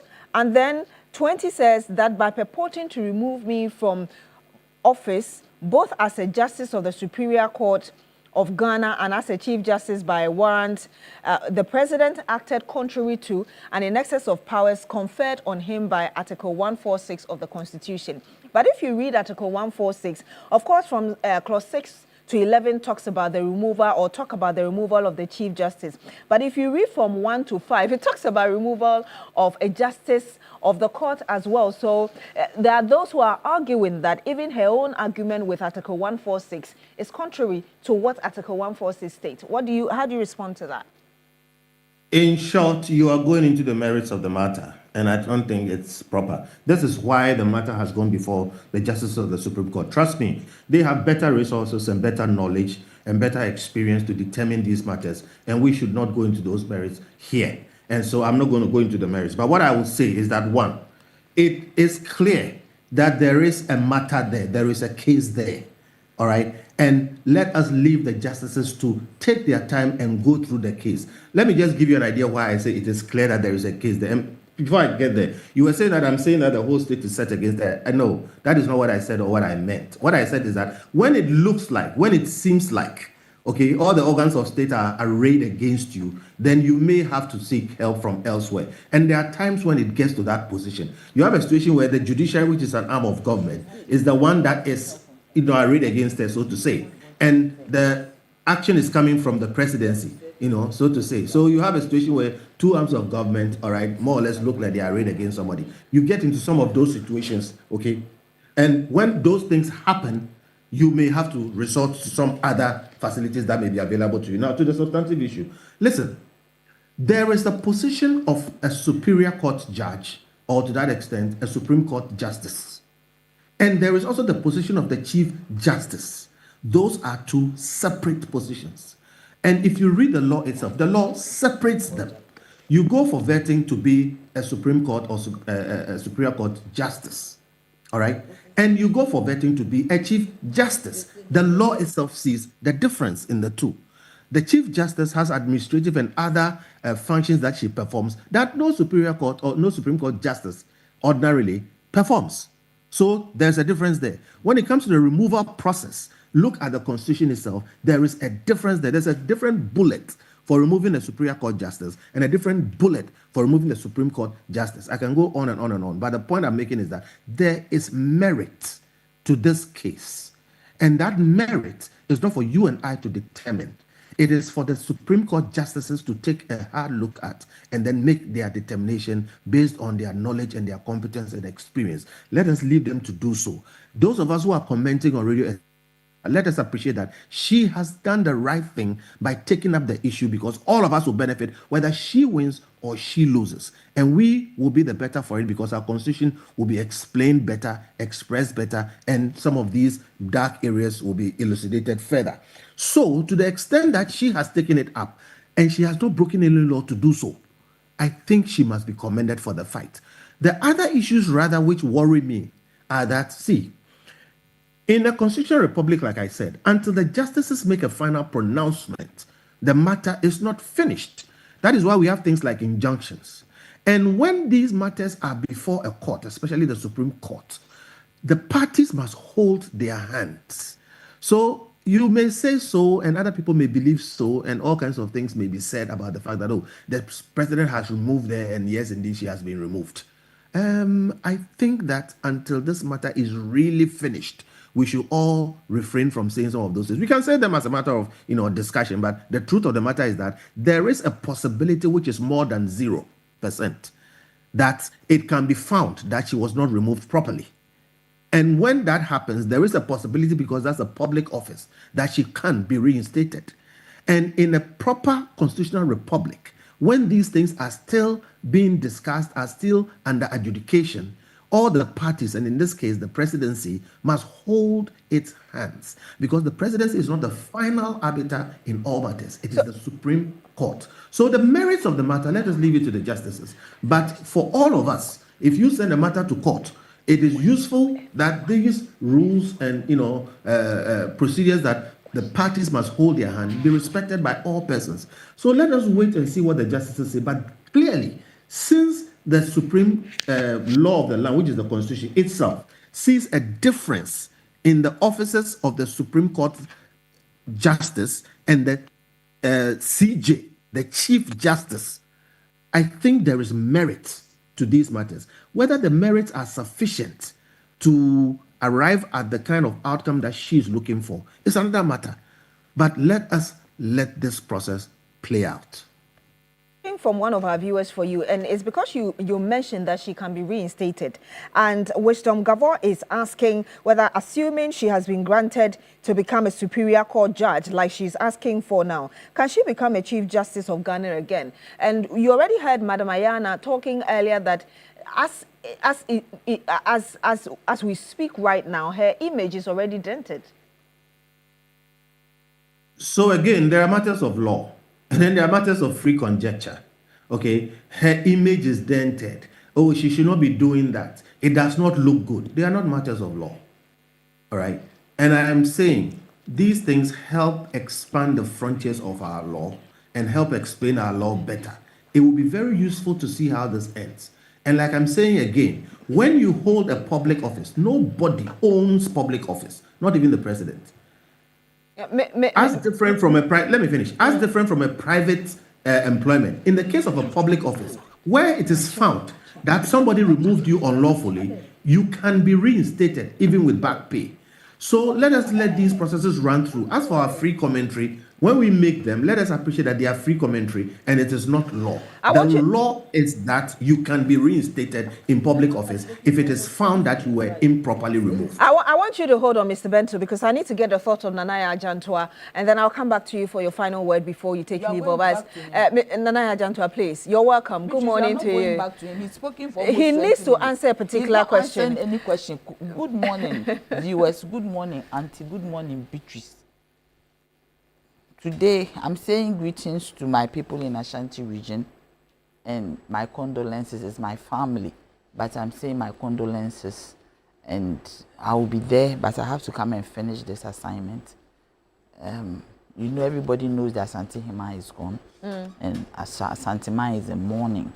So this morning, I stand with my people, my family, to mourn our mother, who will be buried today. Beatrice, Kofi is not speaking again. He's spoken enough. Yes. Please go ahead with your point. And he hasn't said anything. He's saying somebody is emotive. Kofi is more emotive than anybody else. Kofi is my brother. He is more emotive. Everything that he's saying, he's putting emotions into it. I think what we're trying to do is to ensure that we stick to the facts without attacking individuals. Because I didn't think it was fair for him to describe. I did tell him that it wasn't fair to describe Madam Ayane's comments as emotional. So I don't think it would be fair for you to also describe his as such. Him because you see, the point is that he has no right to say that Auntie Ayane's this thing. Thoughts and contributions are unsolicited. What he's also saying might be unsolicited to somebody else. I don't know whether he's one of the legal advisors to the CJ. The way he solved this thing about it. It is very wrong for Kofi to speak like that, especially speaking to a woman. It does not look well. And an elderly woman as such. So you shouldn't allow him to be on radio, TV, to be talking like that. I think I did tell him. Yes, so but I wanted to get the point you're making. He kept on saying it in other ways. Yes. And I'm just waiting to reply to him. Auntie, don't reply. I've done it for you. This is girls' matter. He is not supposed to be here.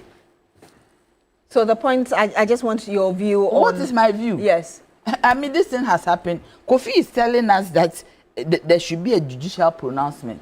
Does the Constitution say that after the process ends, there should be a judicial pronouncement? Does the Constitution say so? The Constitution, in its letter, knew that the courts were there. But for the removal of the Chief Justice and the justices of the Supreme Court, they made a provision in the Constitution. Is the Constitution not he should tell us, is the Constitution not the supreme law of the land? Is the Constitution? You see, everybody is behaving as if the Chief Justice is being vilified for nothing. And that is some witch hunt. Do you get me? The MPP are those who are interested, they know, they have the designs for witch hunting. And that is why maybe they are saying so. And I don't know why they are pushing... Are you accusing Kofi Bento of being MPP? Is he not? You should tell me if he's not. He's my brother. This is not like it's not somebody that he's on, so he'll have the opportunity to respond. Yes, I know. But if he's MPP, what's wrong? There's nothing wrong with he should not deny it. No, there's nothing wrong. People belong to parties.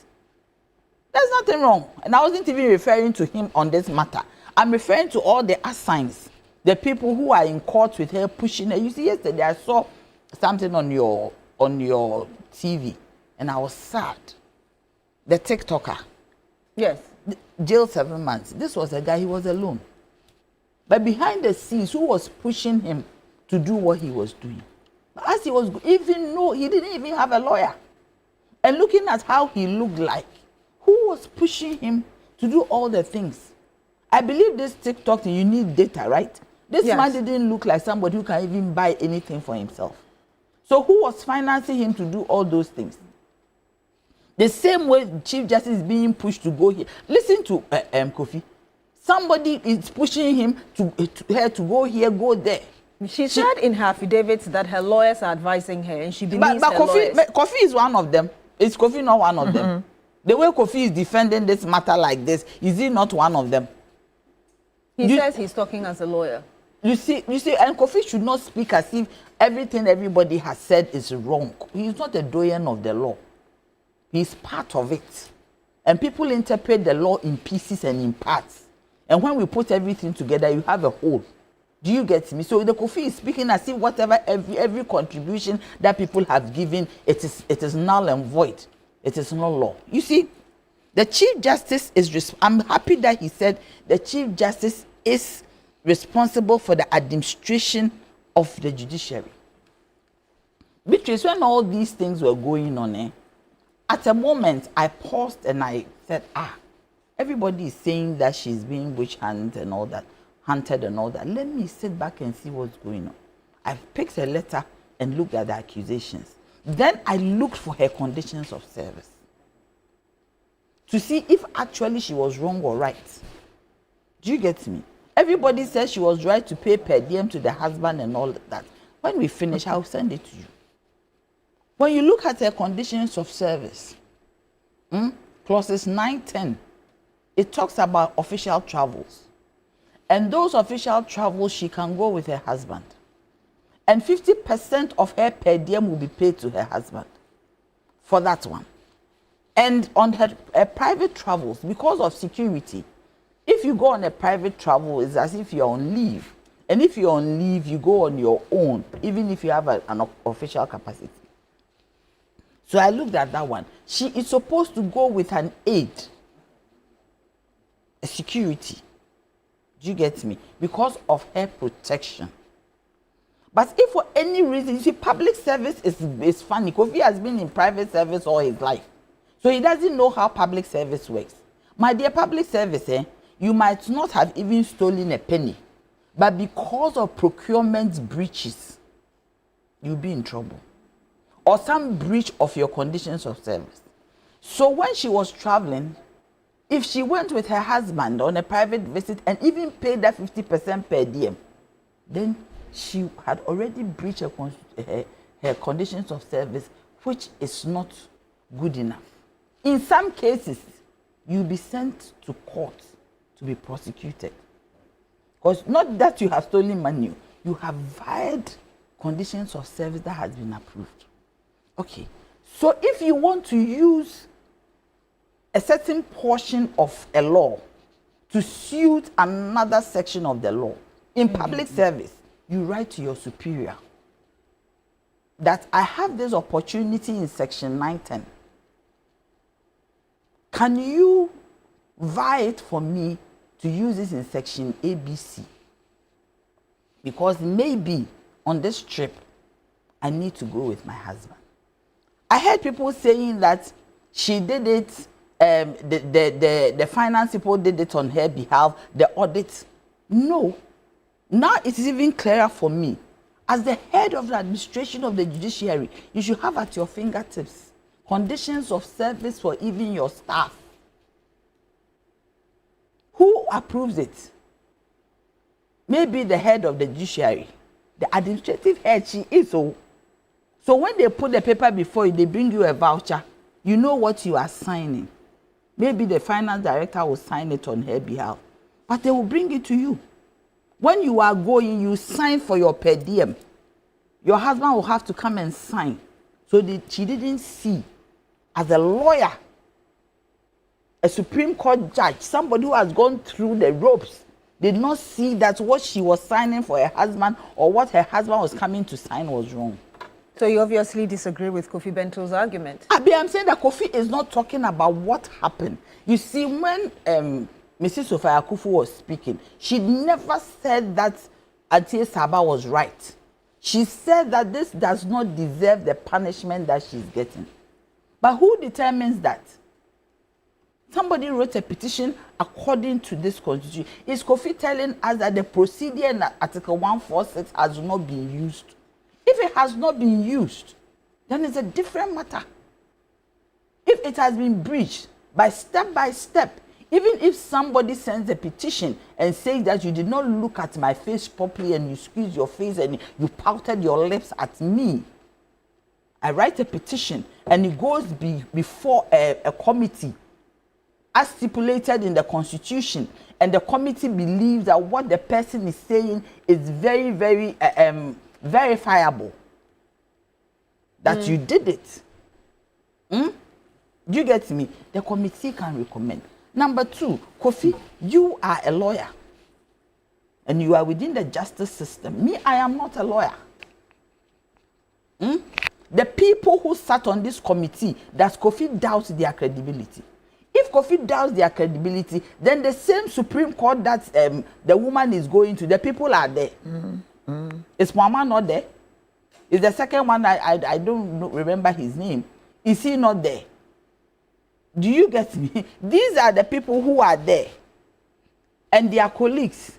So if you think that a Supreme Court judge who represents the Supreme Court sat on your case and did not do right, why then do you think that today you have to go to the Supreme Court? The arguments, Mr. Bentel, as well as those who are supporting the Chief Justice's decision to go ahead to petition this case, is that she is within her right to take this, to exhaust the process as far as she wants to. Say, my sweetheart, I am asking you, did this constitution say that when you finish, when the judgment is given by the committee, you have to be running around? It doesn't entirely say that, but does it even give provision that when this thing happens, you can go to the court and do this and do that? It does not say anywhere. It is when the committee bring their verdict, they have brought it. And it's everybody, you see, we should stop also conjecturing. I'm telling Kofi. But she's, Gertrude Tokono is actually challenging even the committee that was set Didn't up she sit there to look into it. Why did she go there? In this latest affidavit. No, I'm saying that if you challenge it, you shouldn't be there. You should say that I have no confidence in this committee and I'm not coming. She had already complained, even at her press It conference. is not about complaining. I'm saying that the noises, the law is the law.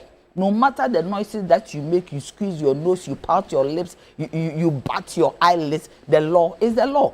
And she taught us that the law, bitch, don't stop me. You gave Kofi 20 minutes. She taught us, you are laughing, she taught us that the law is the law. Do you guess? Kofi was talking. She told us. So me, I go with Auntie Rodalyn. Yeah, because she wanted to also respond to Mr. Bentel, and I'll get his final word, then we'll move on to our second subject. She's not going to respond. I've done it for her. So the point is that, Auntie, don't talk. If you want me to add more, I'll add it but for you. But she says she wants to talk. No, she'll talk about that, but the response, they have done it. So if you could wrap up for me. So that's what I'm coming to. So you see, you but you've spoken for some time. 20 minutes. I've been fair to you. No, you haven't. I have been timing Kofi. 20 minutes. Please go ahead with your point. So I am saying that the law is the law. For me, has procedure been breached? You do not think so? I do not think so. This is procedure. And I've told you, conditions of service. One of the points is very strong. This is what the conditions of service says. And you have breached it as the head of the administration of the judiciary. And I want to get your final thought on this subject, and we'll go to the individuals, the deportees who are suing Ghana for what they claim to be abuse of the right. Madam Ayana, you wanted to make some final comment on this, and then I'll get that last question to Kofi again. Kofi I'm just going to say that, you know, if you thought that my contributions were emotional and that my emotive and my suggestion was what? Unsolicited. Well, yes, I was just going to say that, yes, I think that one person who might want my advice this morning is the President of the Republic of Ghana, Mr. John Dramani Mahama. I think that by the end of this month, we should be having a new Chief Justice. It is important that this country continues, regardless of whatever noises are coming. We are not lawyers. I'm just talking as a public interest advocate, what people on the ground think. And people on the ground think that what I'm saying is right, I'm not being emotive, and I need to be able to say that this is what it is. So that is my advice this morning to the President of the Republic of Ghana. We need a new Chief Justice. So you're saying that the acting should stop? No, the acting should stop. We need a proper Chief Justice, and then this will all end. Yeah. You understand? And people might say that it's in bad faith. There's nothing in bad faith. The law is the law. So the country must move on. The country must move on. That is one. And a judgment has been reached. She has been sacked, and that's it. And that's it. It's because maybe she thinks that somebody is acting. That's why she feels that she can be reinstated. This will not be in bad faith. We have to she move wants on. to be reinstated not as Chief Justice. So she has accepted. She wants to. No, Benson is saying that if she gets that, then she can also be reinstated. That's what Mr. Bento, whichever it is. So, Mr. Bento, if you're still on the line with us, just coming to you for your final. Yes, just coming to you for your final word. And I know that you mentioned earlier that it seems the state is against her, which is the reason she's taking this route. And that's actually my last question to you before we move on to our next question. Again, if you look at the complaints that came against her, one of them of course, the presidency said stated misbehavior, backed by the petitions that were sent to the presidency in consultation with the Council of State, after which that committee was set up. One of the complaints was about $30,000 that was paid as per diem to the daughter. And again, what people say that we already have precedent, and I'm glad that you referred to the Ejechum case, because in that Ejechum case, in summary, what was said was that the CJ, as the administrative head, is supposed to act and is not immune from impeachment process. That's what the Ejechum said in summary. Again, there's also the Dateba case, where the Justice of the Supreme Court also said that the CJ must comply with provisions of Article 296 of the Constitution. And so if there are precedents there, and even the case that the Chief Justice is even added to her affidavit, that's famous or infamous, depending on how you look at it, whether or not 4 seats should be declared vacant according to Article 97, 1G and H. All of these are telling us that there seem to have been precedents somewhere which should be followed. How do you respond to that? First, I won't mind Anaya for now, but let me address Madam Ayana. Madam, if my comments sounded as if I was saying you were being emotive, I did not intend that, and I profusely apologize. My point was that in Ghana, when some of these things arise, you hear people give a lot of advice. That's what I said. And I was saying that a lot of these advices, and you said things like, oh, it doesn't work well, it doesn't look well. I said a lot of them are emotional. So I did not intend, what is being said there. So please forgive me if it sounded that way. And I still want to make the point. The point that I made was that the processes have not been exhausted. So she's within her right to exhaust them. As for Nanaya, my sister, who is slashing me, and Nanaya, you should know that I've worked in the public service. I worked in EPA for a number of years before I left. But the point still remains that, please, it's my time, let me finish. You where we have to be. See, it is important for us to know, that she is attacking procedure.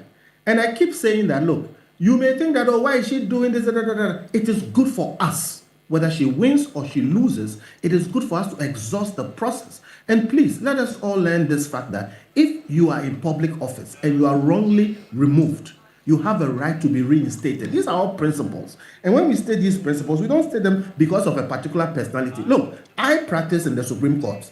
And you will be surprised how many times I criticized some of the judgments that came out of Madam C.J. Tokono's Supreme Court. On birth certificate and the 7 zeros. And I had my issues about them. But facts are facts and principles are principles. So please, if there is a principle which is amenable to be exhausted in her favor, let her go through the process. That's all I'm saying. And we need to appreciate. I hear people say, there should be a new appointment of a new CJ. Madam Ayana just said that the country should move on. It is wrong. And that's the point that I made, that look, when you have legal processes ongoing, the parties must hold their hand. You cannot break the law trying to fulfill the law. As we speak, there are about at least four cases, all on procedure and other things relating to this matter. The proper thing for us to do, and for us, all citizens, to insist on the president doing, is for him also to be respectful and subject to the law, which is to the effect that let the processes be exhausted. Mr. Bento, let me just get clarity. Are you saying that there shouldn't be an appointment of a substantive Chief Justice until Gertrude Tokonu, her ladyship, is done with her petitions in court? Is that what you're saying? That is the position of the law. When there is a matter in court, you do not overreach the law. So you hold your hand and let the matter be exhausted. Yes, that's the law. She said she wants to be Supreme Court. That is the law. Not Chief Justice. what she's asking for Kofi, Kofi she said she wants to be a Supreme Court judge, not Chief Justice. So that position so she's has let to be go filled. of the Chief Justice. It Yes, has to be filled. Mr. Bento, can you hear the concerns of I the am panel? not dealing with the detail. I am simply saying, when you have judicial processes ongoing, you do not take actions that overreach the process. So it doesn't matter what she's looking for. I'm saying that as long as the matter is still under No, you can't say that. judicial Please pronouncement, hold you don't overreach on. it. Because she's asking for a specific thing. to be a Supreme Court judge again. Not as the Chief Justice. Yeah. So as long as her petition is concerned or whatever it is concerned, we can still have a Chief Justice. she has agreed that she's no longer Chief Justice, and that because she's not saying that I want to be Chief Justice. She said I want to be a Supreme Court judge. And so the Mr. Bento, I think the latest suit at the High Court is clear as regards what her demands are. Are you able to address that very briefly, and then we can move on to our next subject? And I think that's the point Madam Nanaya Janto and Madam Ayana are making. Hello, Mr. Bento. Okay. Sorry, yes. I hope you did hear my question. No, I didn't. I'm saying that the point is that in this latest suit at the High Court, she's asking to be reinstated as a judge or a justice of the Superior Court. Yeah, that's all. That's the clarity she brings to it, and that's the point both ladies in the studio are making to you. I have heard those points being made, and I've also made a different point. I'm saying what she's asking to be reinstated as, for me, is not the issue. The issue is that the processes have not been exhausted. She should be allowed to exhaust. That is number one. The point I made about what that specific issue is that there is a persuasive argument within the law, within the Constitution. And the persuasive argument is the fact that the positions of Chief Justice and a Supreme Court Justice are very different. The appointments are different. Their treatments are different. Their removal is different. In fact, if you appointed as a justice, if you make me make my point, you understand me. Mr. Bentil, if you could do that in like 30 seconds, please. Well, the point I'm making is that there's persuasive argument in the law that they are different. To that extent, therefore, it is proper that we exhaust the adjudication of whether removal of a Chief Justice is the same as removal of a Supreme Court Justice. I'll leave it there. But the point is that Article 146 doesn't allow what she's doing right now. No, you don't have the competence. I just referred let the Supreme Court justices make that determination. I have a different view, but I'm not going to canvass that view here. And it is not for you to make that determination. Let them. That is what is before the court. That is what is before the court. Let the court deal with it. Mr. Benta, I would like to say a big thank you to you for joining us. But before you go, let me just get your 30-second view on the deportees who have decided to sue Ghana because they claim, I will come to you, they claim that the country has abused their rights. In 30 seconds, please, and I'll come to the panel. I do agree with them that the country has abused their rights by the country annexing itself to the unlawful activities of the U.S. government, and the country using its facilities to help further the ends of the U.S. government. Now, they did not have any reason to be here. They have not asked to be here. Somebody brought them here. And I'm particularly disappointed that we, as a Black African Ghanaian country called the Black Star, will do things like this which affect our fellow Africans. I think it's very bad, and we should stop that thing.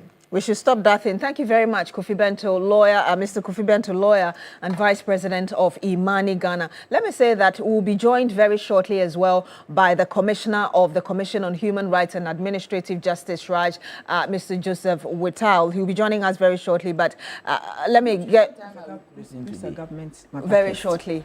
Before 9 a.m. But I want to get, I want to get your thoughts on the individuals we decided to accept through that agreement with the United States of America, who have now turned against the country, suing us over human rights abuses. Thank you very much. Beatrice, I first heard it during the press conference that we had with the president. And he said that so far 15 people have been brought in, and I think some number have been sent. 14 or 15. 14 has been sent. 14 have been sent to Nigeria. To Nigeria, where they come from. So it's left with only one. So which is Gambian. So which is the 11 that is saying? You get me, because I don't know about this. They said they are still detained within some military centers, and the conditions of their living very bad. I do not think that this president will detain people. They are all gone, because he said 15 came. and there's left with one Gambian, and they are making attempts to, and they are in a very good facility. They've given them a home and everything, and that's the 14 are gone back to Nigeria. The bus. And you're saying this is information you got this morning? No, I got it during the press. But that's based on this. But I am saying that where is the 11? If the president, if the president of Ghana say 15 came, 14 are gone, is left with only one, making arrangements for him to go to Gambia. They are in a very safe and good place. Why should they put them in a military camp? You know Ghana, I mean, would we ever do that? Let's put presidency, everything aside. The hospitality of Ghanaians. Why should we put them in a military camp? And what Kofi is saying, okay, for me, if you have been abroad and you are within this deportation situation, do you know where they put you? Detention center. You are put in a detention center. You don't have access to your family. Nothing. You are treated as a criminal. So if Africans are brought home, and especially to Ghana, yesterday, if you listen to Honorable Okujeto Ablak, he said, if you are anywhere in this world, you are an African, and you feel that you are not well treated, do you get me? You should come to Ghana. We are ready to take you. We heard the Foreign Affairs Minister say that. Yes, yesterday. Yes. So I am saying that also, who is a deportee? A deportee is somebody who is staying in a country illegally. And for me, this is where I stand. This is my position, not government's position. If you are in a country and you don't have the requisite documents, and you are brought home, do you understand? You are brought home. It's not that we should not be accusing the American government for deporting people. We also deport, don't we? Me, I'm being very clear here. Don't we also deport? Because if you are in a country, you need to have the requisite documents. But aside from the documents, also, if you are doing anything that breaches the law, that is what I'm saying. Yes. But you see, for instance, if you are an African, you've been able to naturalize, and you have your papers, and you do anything, you are seen as a native of that country. So you are punished according to the law. If you are not, you are brought home. Do you understand? So if the government of US sees that, unless these people who are talking are not deportees, they have their documents. You see, you can only speak, you can only have rights in America if you are maybe a green card holder or an American citizen who is of African descent and you are being mistreated. Do you get me? So the point you're making in summary is? The point I am making is that, one, the president himself said 15 came. 15 came. One person, 14 have gone back by bus to Nigeria. They requested to go. He said they were even given the option to stay if they want to. And they said, because he said that when it comes to West Africa, we are one people. So they were given the option to stay, and they said they will go back. So they gave them a bus to go back. One Gambian left. So me, seriously, I don't know about this 11. I know about the 15. Is it out of the 15 that 11 is swimming? So I don't know about the 11. So we have to find out who these 11 people, if they are real people. Let me get your thoughts. Have you spoken to their leader or anybody? We're here too. But let me get your quick thoughts, and then I'll speak to Commissioner Oshraj. I took time to find this particular information, and it looks like it's a different one from what the president is telling us, because this particular group of 11 are made up of Togolese and other nationals. But with the president coming out during the press conference, it had to do with 14 Nigerians and one Gambian. That is what we know. This other group that is being represented by Vomowo, I think that it's a different group. Yes. And people are brought into this country for different reasons. I mean, you are deported for different reasons, for criminal acts, for undocumentation, for not having a visa, overstaying, so many things. You understand what I mean? So we cannot even tell whom these people are. We don't know who they are. We don't know whether they were actually brought in from the US. Beatrice, I find it very difficult to discuss this issue because I am not well informed by this group.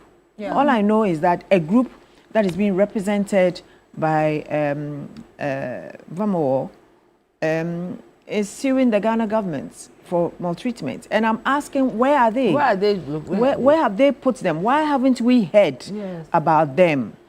You understand? When did they come? How did they come? And how did they come? Are you getting me? But let's get back to the 14. The 14 that, or 15 that came, and 14 Nigerians went back, and one Gambian.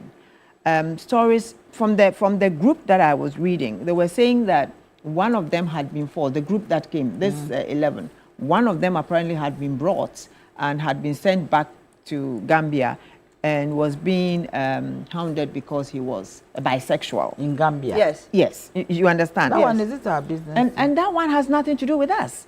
First and foremost, if you're a Gambian, what are the laws governing homosexuality and bisexual acts in the Gambia?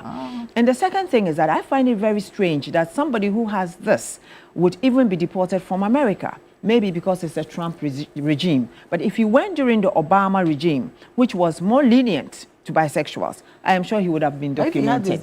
He would have been documented. So why would he be deported? Do you get me? Then all those other people, the Togolese and the likes, I find it strange that we haven't heard. But this 14 that they had the opportunity to stay because of ECOWAS protocols of movements among ECOWAS states. Yeah. And the president did say that they opted to go home.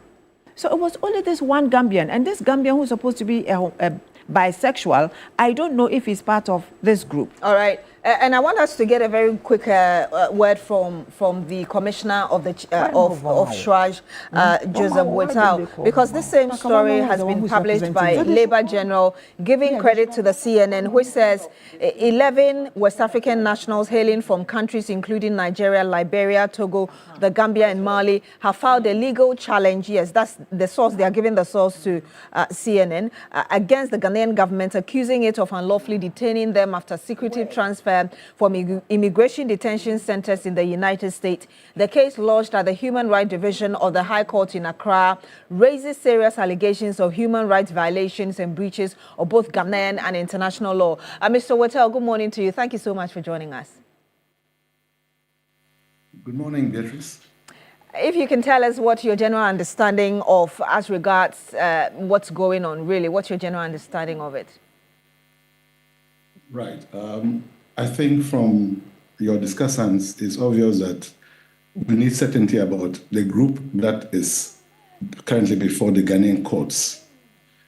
For the president's statement during the media encounter, he was very clear that they opted to be transported to Nigeria because there were only Nigerians and one Gambian. But from the CNN reportage, it's obvious that Bakavomo and co are in the High Court seeking a remedy of habeas corpus. That means they are certainly in Ghana because they will not be asking for the bodies of those people to be presented in court if they are not in Ghana. So it means that there are certainly different categories of deportees we are dealing with here. So today is supposed to be the day that they'll be in court and we'll get to know who they really are. But once they are before the Human Rights Court, the Constitution of Ghana provides protection for all persons who reside in Ghana. And they will present their case as to why they think they are being subjected to certain treatment that is contrary to the constitutional expectations that should go to everybody. So that is my understanding for now. That's your understanding. Yes, that they are real, they are in Ghana, and that they have counsel and they are seeking protection from the courts of Ghana. I mean, great point you made about seeking clarity, which is the same point that Madam Nanaya Jantua, as well as Madam Ayana, just said some minutes ago. But what implications do you foresee? I mean, this is already in the international press. Implications for us? Yeah, well, as for immigration and immigration law, we need clarity because I have listened to the Foreign Affairs Minister. He says they have an MOU with the Trump administration and of course to accept deportees through Ghana temporarily to transit them to third countries. Now, my concern is if that MOU does not measure up to the treaties and conventions which Ghana has ratified in terms of how such deportees should come into Ghana, then we'll have a difficulty. You remember the opposition minority group have signaled that if it is the normal deportation into Ghana, it ought to go before Parliament for approval. Indeed, per Article 73. Exactly. But the question now is, the Foreign Affairs Minister seems to want to explain it away with this is an MOU between them and that it does not ripen to the need to put them before Parliament. So there are so many gray areas yet, and I'm happy that this challenge is coming up because the application is seeking clarity. They will bring their facts before the court, and the Attorney General to be able to give the facts from the government side so that the Ghanaian public will be better edified. So, Mr. Whittal, I'm glad you talked about the MOU, because those who are making arguments, especially against what the Foreign Affairs Minister said, they talk about also Article 75, and it's very short, so I'll read that to you. The President may execute or cause to be executed treaties, agreements, or conventions in the name of Ghana. So would you say that Ghana breached this very article by doing this without going to Parliament to ratify it or for ratification, because the Foreign Affairs Minister doesn't seem to agree that there was a need for any ratification? I would not fault the government right away because, one, the use of the word temporal, they are passing through, they are being deported through Ghana temporarily on their way to their nationality of origin. And so they are not going to be here. And so why would they have to go before Parliament? But we still need to get clarity. If the people are taking advantage of the laws of Ghana, that if you take us to our home countries, this is the treatment that is awaiting us. Ghana, in the International Community of Nations, has a duty to protect these people. So it will then ripen to having to approach Parliament for approval to legitimize their status. That is, if the court rules that they ought to be protected and be made to reside in Ghana. Mr. Whittal, we're grateful that you made time to join us this morning on The Big Issue on TV3. Thank you, Beatrice. Thank you very much, Joseph Whittal. He is the Commissioner of SRAJ, the Commission on Human Rights and Administrative Justice. Thank you so much for sharing those views with us. Of course, he's also a lawyer as well. That'll be it for The Big Issue on Newday on TV3. So once again, thank you, the Commissioner of SRAJ, Joseph Whittal, for joining us via video call, as well to you. That if the people are incarcerated, yes, in some military installation and they are being mistreated, who is releasing them today to appear before court? Let's hope that we'll get some clarity. So why don't you call the their lawyer? Yes, no, call their lawyer. Our time is up. I mean, we have our news. I mean, later on. Our news coming up, so yes, we certainly will get an update because on that. It doesn't make sense. This whole thing doesn't sound right. Sure. Thank you very much, Madam Nanaya Ajanto, our presidential staffer, for joining us on The Big Issue, as well to you, Madam Rodelyn Imoro Ayana, public interest advocate, for joining us on The Big Issue. But before we go, Media General invites you to the National Thought Leadership Forum under the theme From Blueprint to Brick, Making Affordable Housing Work. Now, this convening and roundtable reflections will assemble policymakers, financiers, developers, traditional leaders, and innovators to move the conversation from policy to practice. It will showcase real housing prototypes, explore financing models, and launch a practical roadmap for affordable housing delivery in Ghana. Do note that the event is scheduled for Tuesday, the 23rd of September 2025 from 8 a.m.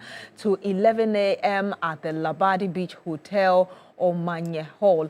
Now, the program will also feature contributions from established speakers like Dr. Edward Atosapon, Managing Director, ADB Bank, Mr. Gideon Akrufi, Executive Chairman, Rehoboth Properties Limited, and the keynote speaker, Honorable Kenneth Gilbert Ejay, the Minister for Housing. And now this event will be broadcast live right here on TV3, also on 3FM 92.7, amplified across our digital platforms and on shrinews.com.